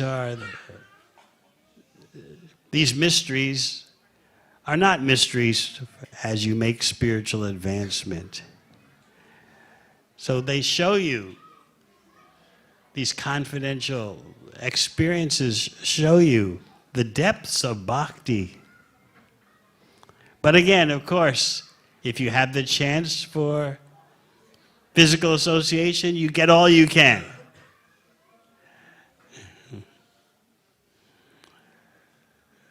I remember becoming recognized as the production manager of the BBT, besides being the final copy editor after the works came from the main editor. I knew that if I can become the production manager of the BBT, I'll have direct access to Prabhupada. That was my ambition. I'll learn everything about the whole book production process. The current production manager is fading, so when it's obvious that he's faded away, I'll be ready to officially step into his shoes, doing a service I've actually been doing unofficially for a year. So I had it all planned out, how to get Prabhupada's association. Because the BBT production manager could always fly off to wherever Prabhupada was and talk to him about the book production process. I thought, okay, that's me. But before I could ever do that, Prabhupada entered his Ancha Leela, in 1977, his final pastimes. I remember being urged by devotees, okay, you're the production manager. You should communicate directly with about any problems. You should communicate with Prabhupada. Yes. But I wrote my first letter, but then the word came back from Vrindavan, where Prabhupada was, in starting his Disappearance Leela. The word came back that he was not responding to any letters. So what was I to do? I was left with the Vani. And that is no slight thing. So similarly for you all, if you want to know Srila Prabhupada, he said the best way is through his books. Sometimes devotees say to me, what was it like with Prabhupada? Oh, we wish we were there. You can be there through his books. If someone says, this is the best way to know me, you have to take that seriously. No, you don't really mean that. No, this is personalism, and bhakti is so personal. The person says, the best way to know me is this way. So if you want to know, then you have the way. So yes, the world has been plunged into darkness, while simultaneously there is the light of Srila Prabhupada's books. So remember Uddhava's statement to Vidura, Krishna Jumani Nimloche Ganeshwa Ajagarenaha. The Krishna sun, the Krishna Jumani has set. Our house, the dynasty of the Yadus, has been swallowed by the snake of time. How can I say there's any good welfare for us? Of course, when Prabhupada's sun, his physical presence set, he became even more vibrantly present in his books. Hare Krishna. Srila Prabhupada ki.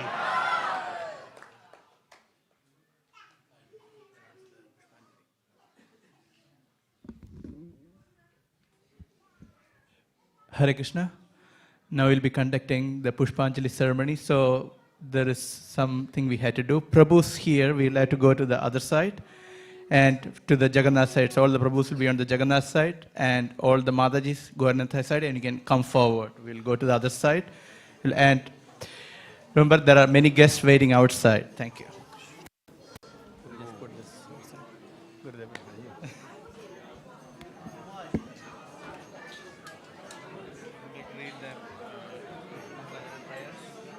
Which ones do you chant? We say the more sequence. From the beginning, we had the book.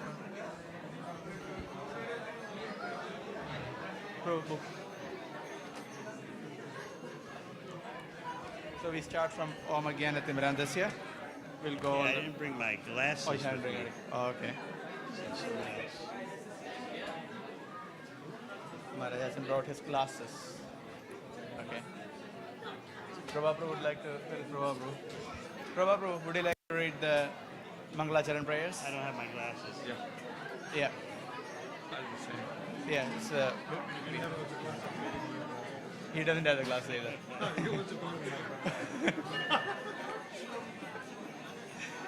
Oh my God, that will not work. Does it work? Will it work? No, bro. How will it work? He'll get my green bag. Okay, Glasses. yeah, It's in take your ashram. glasses. In the ashram. The other man doing it. Well, your body's well. Your body's well.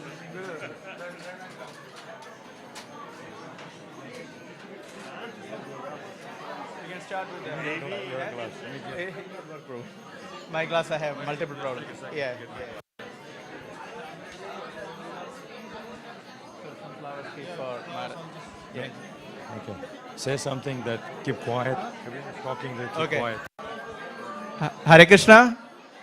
Kindly wait for a minute. We are starting the Pushpanjali ceremony now. We're going to start the prayers. And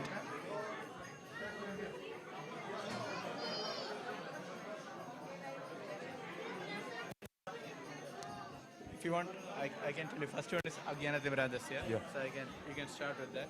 Yeah. Then Sri Chaitanya. Okay. No, you start. I can. Okay, Haribol. Okay. Can everybody quiet? Om Agyana Devarajasya. Okay. Repeat after me. Om Agyana Devinandasya Gananjana Shalakaya Chakshur Ulmilitam Jena Tasmai Sri Gurave Namaha Sri Chaitanya Manovistam Stapitam Jena Bhutale Shayam Rupa Kadamayam Dadati Shwapadantikam Bandeham Sri Gurun Sri Juta Padakamalam Sri Gurun Vaishnavamscha Sri Rupam Sagrajatam Sahagana Lalita Raghunatham Mitam Tam Sajivam Sadvaitam Savadutam Parijana Sahitam Krishna Chaitanya Devam Sri Radha Krishna Padan Sahagana Lalita Sri Vishakan Anvitamsha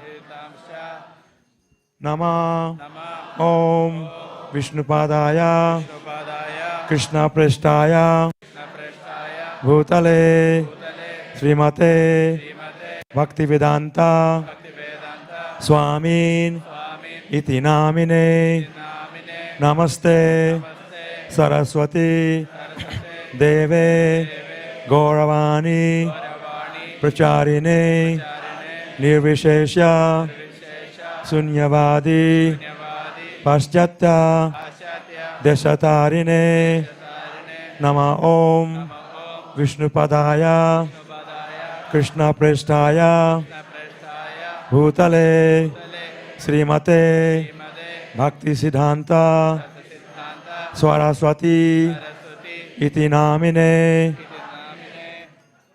Madhurya Ujjala Premadhya Sri Rupanuga Bhaktida Sri Gaura Karuna Shakti Vigrahaya Namastute Namaste Gauravani Sri Murtaye Dinatarine Rupanuga Viruddhapa Dhapa Siddhantva Dvanta Harine Namo Gaura Kishoraya Shakshad Vairagya Murtaye Vipralambha Rasambode Padambojaya Te Namaha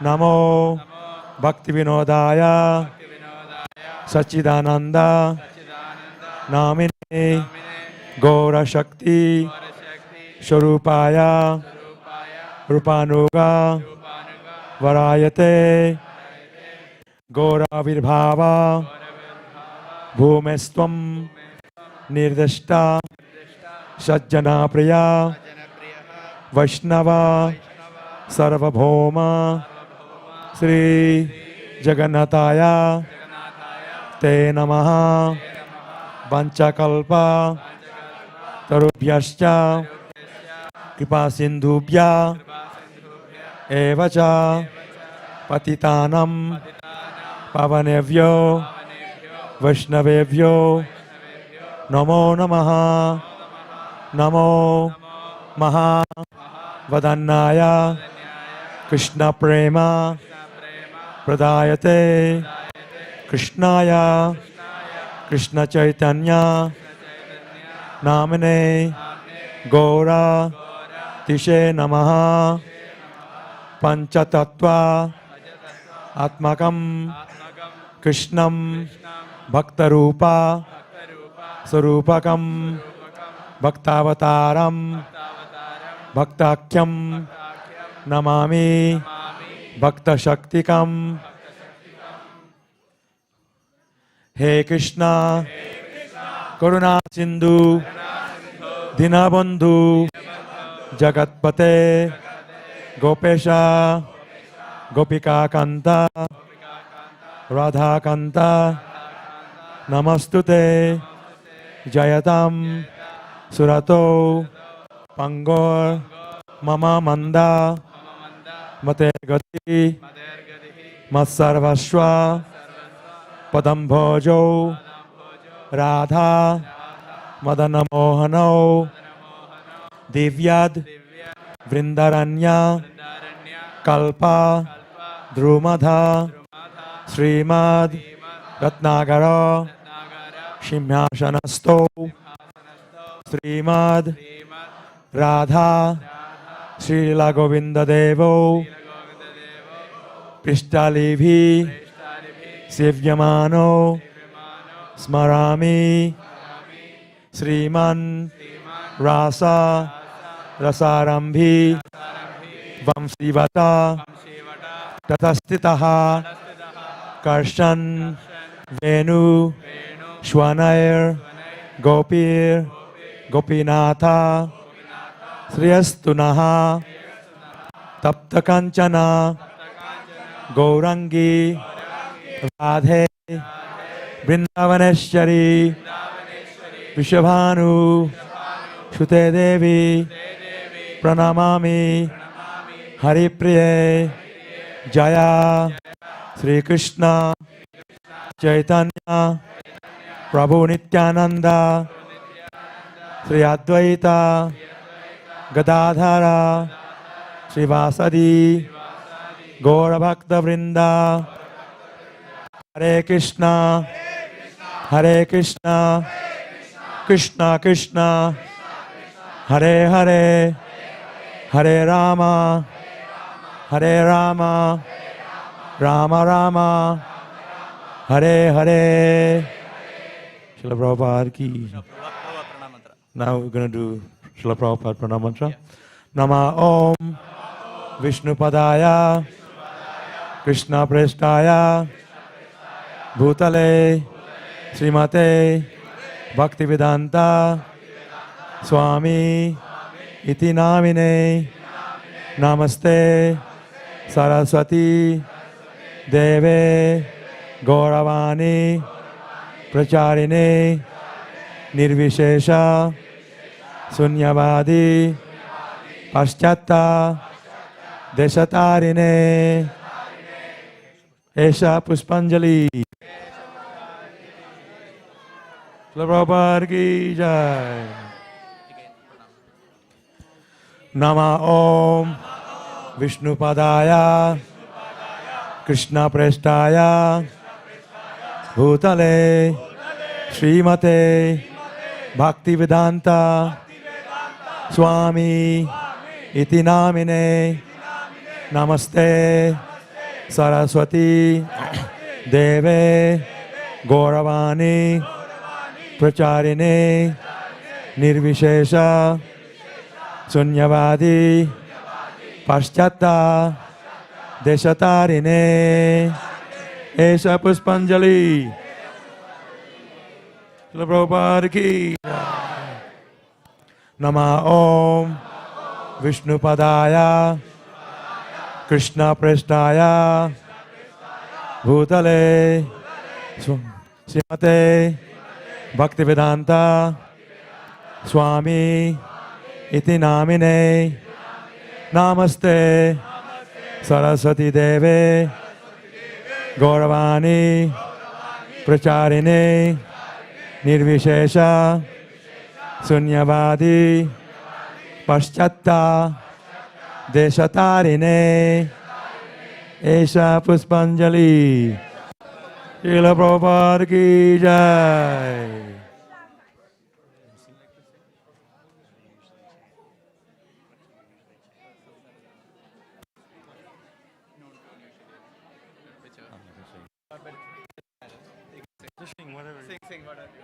Jaya Prabhupada, Prabhupada, Prabhupada, Jai Prabhupada.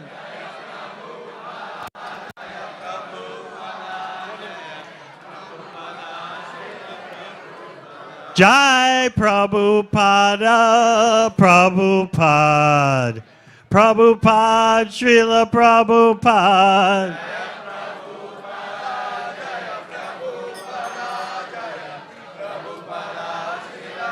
Jai Jai Prabhupada, Prabhupada, Prabhupada, Jai Prabhupada.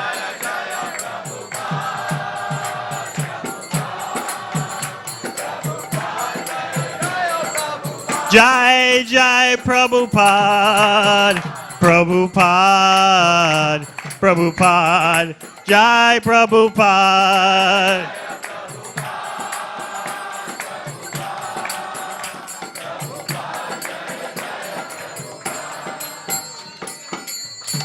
Shri Guru Charana Padma Kevala Bhakti Sadma.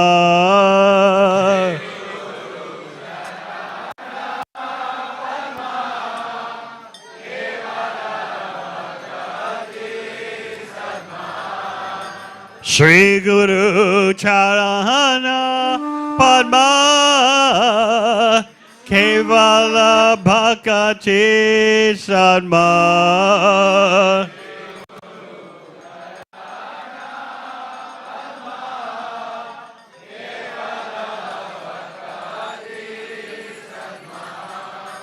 Bando Mui Savadana Mate.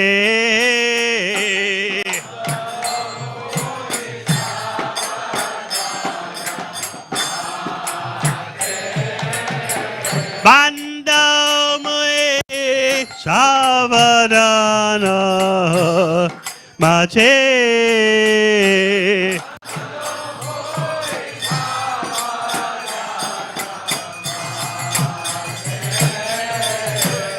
Jahara Prashade Bhai E Bhava Chariya Jai.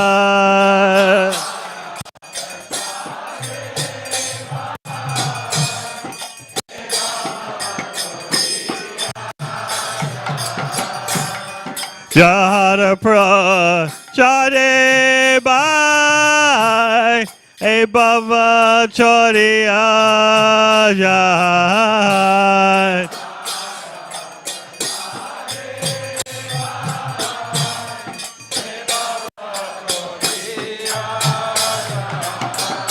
Krishna Prapti Hoy Ya Hoy Te.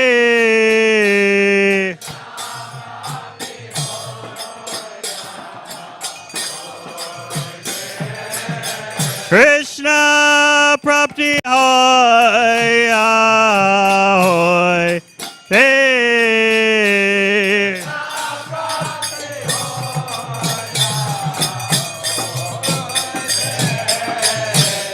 Guru Mukha Padma Vakya Chite Te Koriya Aikya.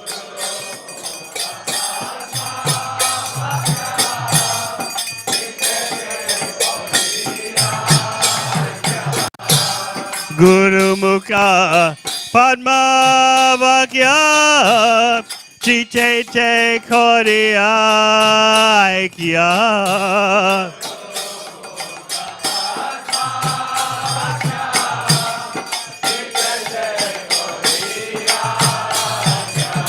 Ana Koriya Mane Asha.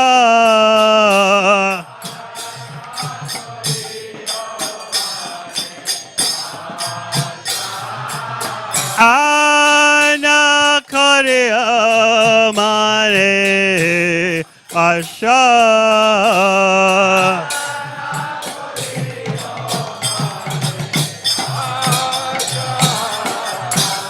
Shri Guru Charane Rati Eshe Uttama Gati.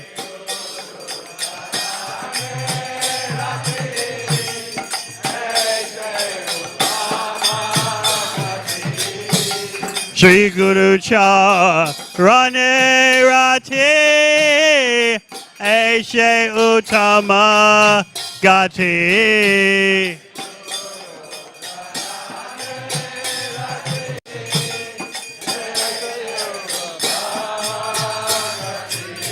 Ye Prasade Pure Sava Asha.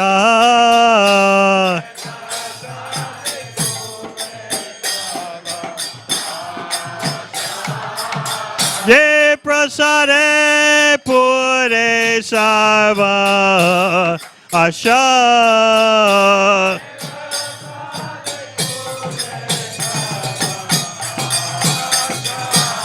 Chakuran Diloje Janme Janme Prabhu Se. Chakuran Diloje Janme Janme Prabhu Se. Divya Gyan Hare Prakashita.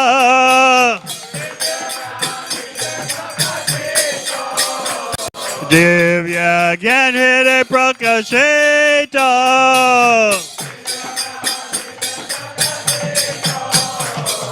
Prem Bhakti Avite Abhijabin Asajate. Prem Bhakti Avite Abhijabin Asajate. Vede Gai Jahara Charito.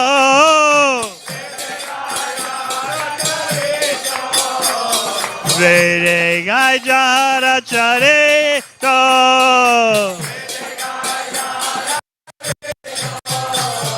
Shri Guru Karuna Sindhu Atama Janata Bandhu. Shri Guru Karuna Sindhu Atama Janata Bandhu. Lokenath Lokera Jivana.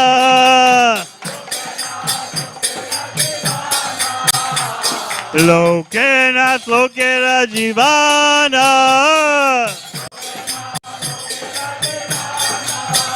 Ha ha Prabhu Kodaya Deho Mare Padachaya. Ha Prabhu Kodaya Deho Mare Padachaya. Ebe Jasko Suche Bhuvana.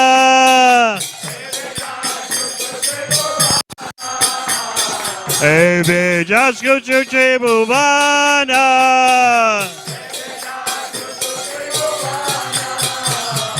Ha ha Prabhu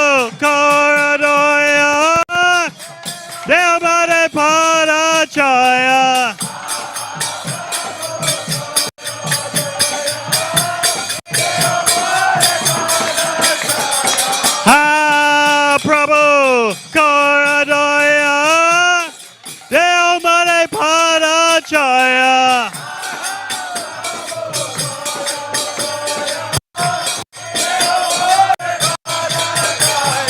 Ebe Jasku Suchi Bhuvana Srila Prabhupada Patita Pavana Ha ha Prabhu Koradoya Devamrita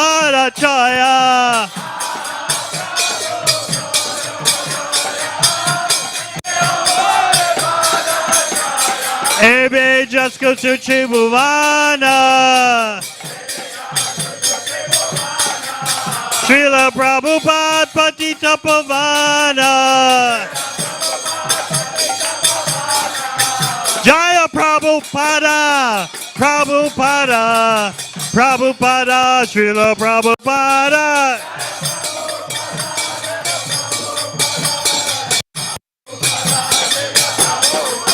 Jai Prabhupada, Jai Prabhupada, Prabhupada, Srila Prabhupada.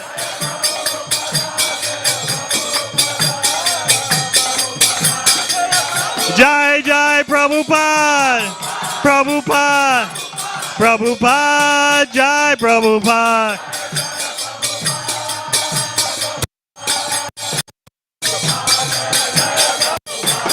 Jaya Prabhupada, Prabhupada, Prabhupada, Srila Prabhupada.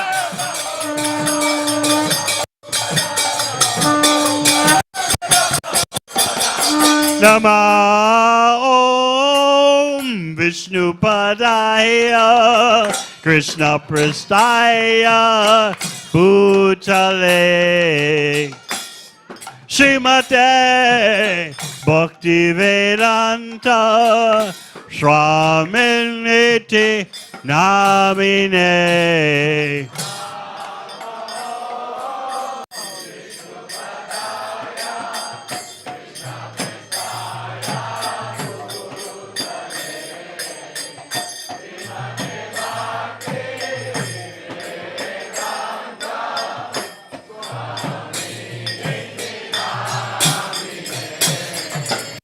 Namaste Saraswati Devi Gauravani Pracharine Nivishesha Shunyavadi Paschachadesha Tadine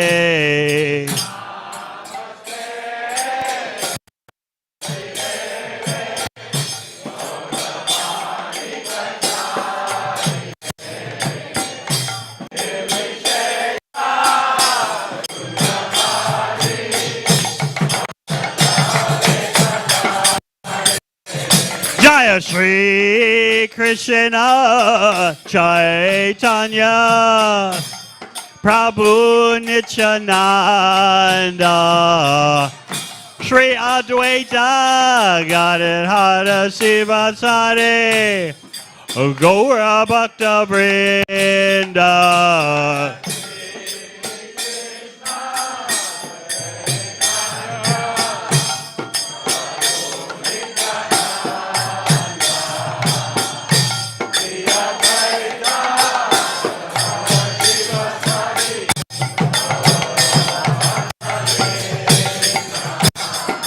Shri Krishna Chaitanya Prabhu Nityananda Shri Advaita Gadadhara Sivasari Gaur Bhakta Vrinda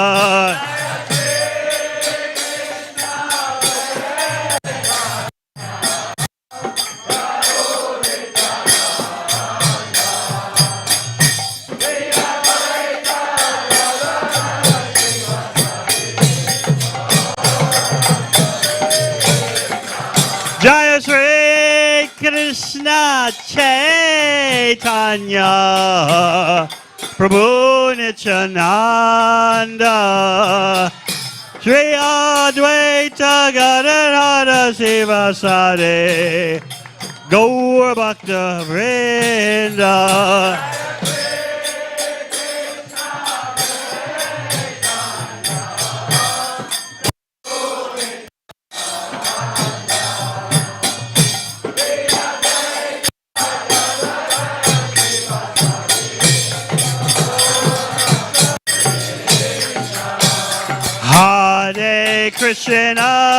Hare Krishna, Krishna Krishna, Hare Hare, Hare Rama, Hare Rama, Rama Rama, Hare Hare.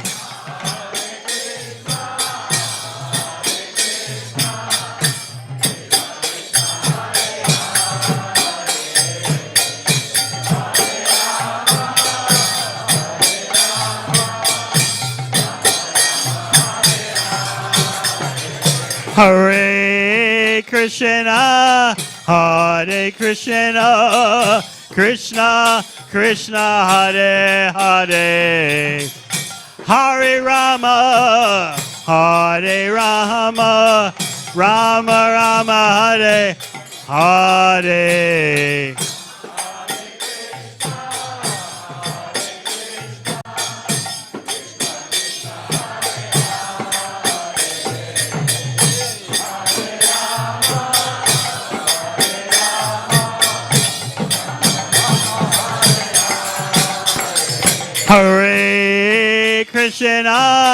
Hare Krishna, Krishna Krishna, Hare Hare, Hare Rama, Hare Rama, Rama Rama, Hare Hare.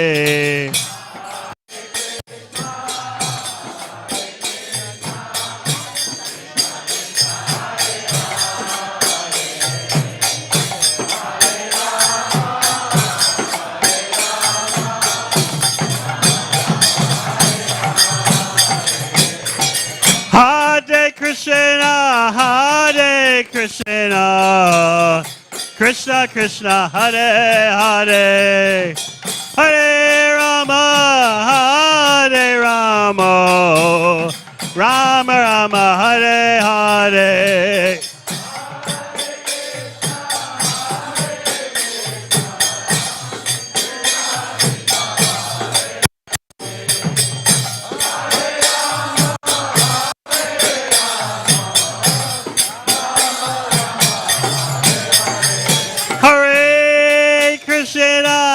Hare Krishna, Krishna Krishna, Hare Hare, Hare Rama, Hare Rama, Rama Rama, Hare Hare.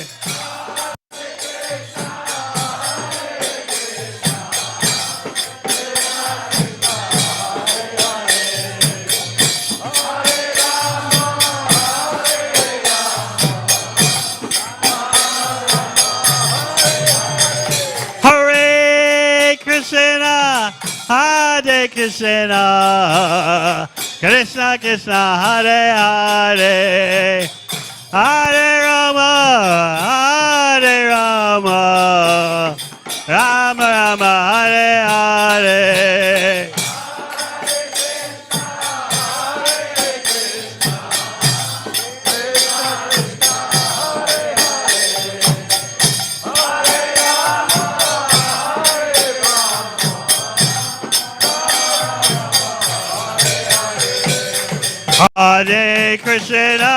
Hare Krishna, Krishna Krishna, Hare Hare, Hare Rama, Hare Rama, Rama Rama, Hare Hare.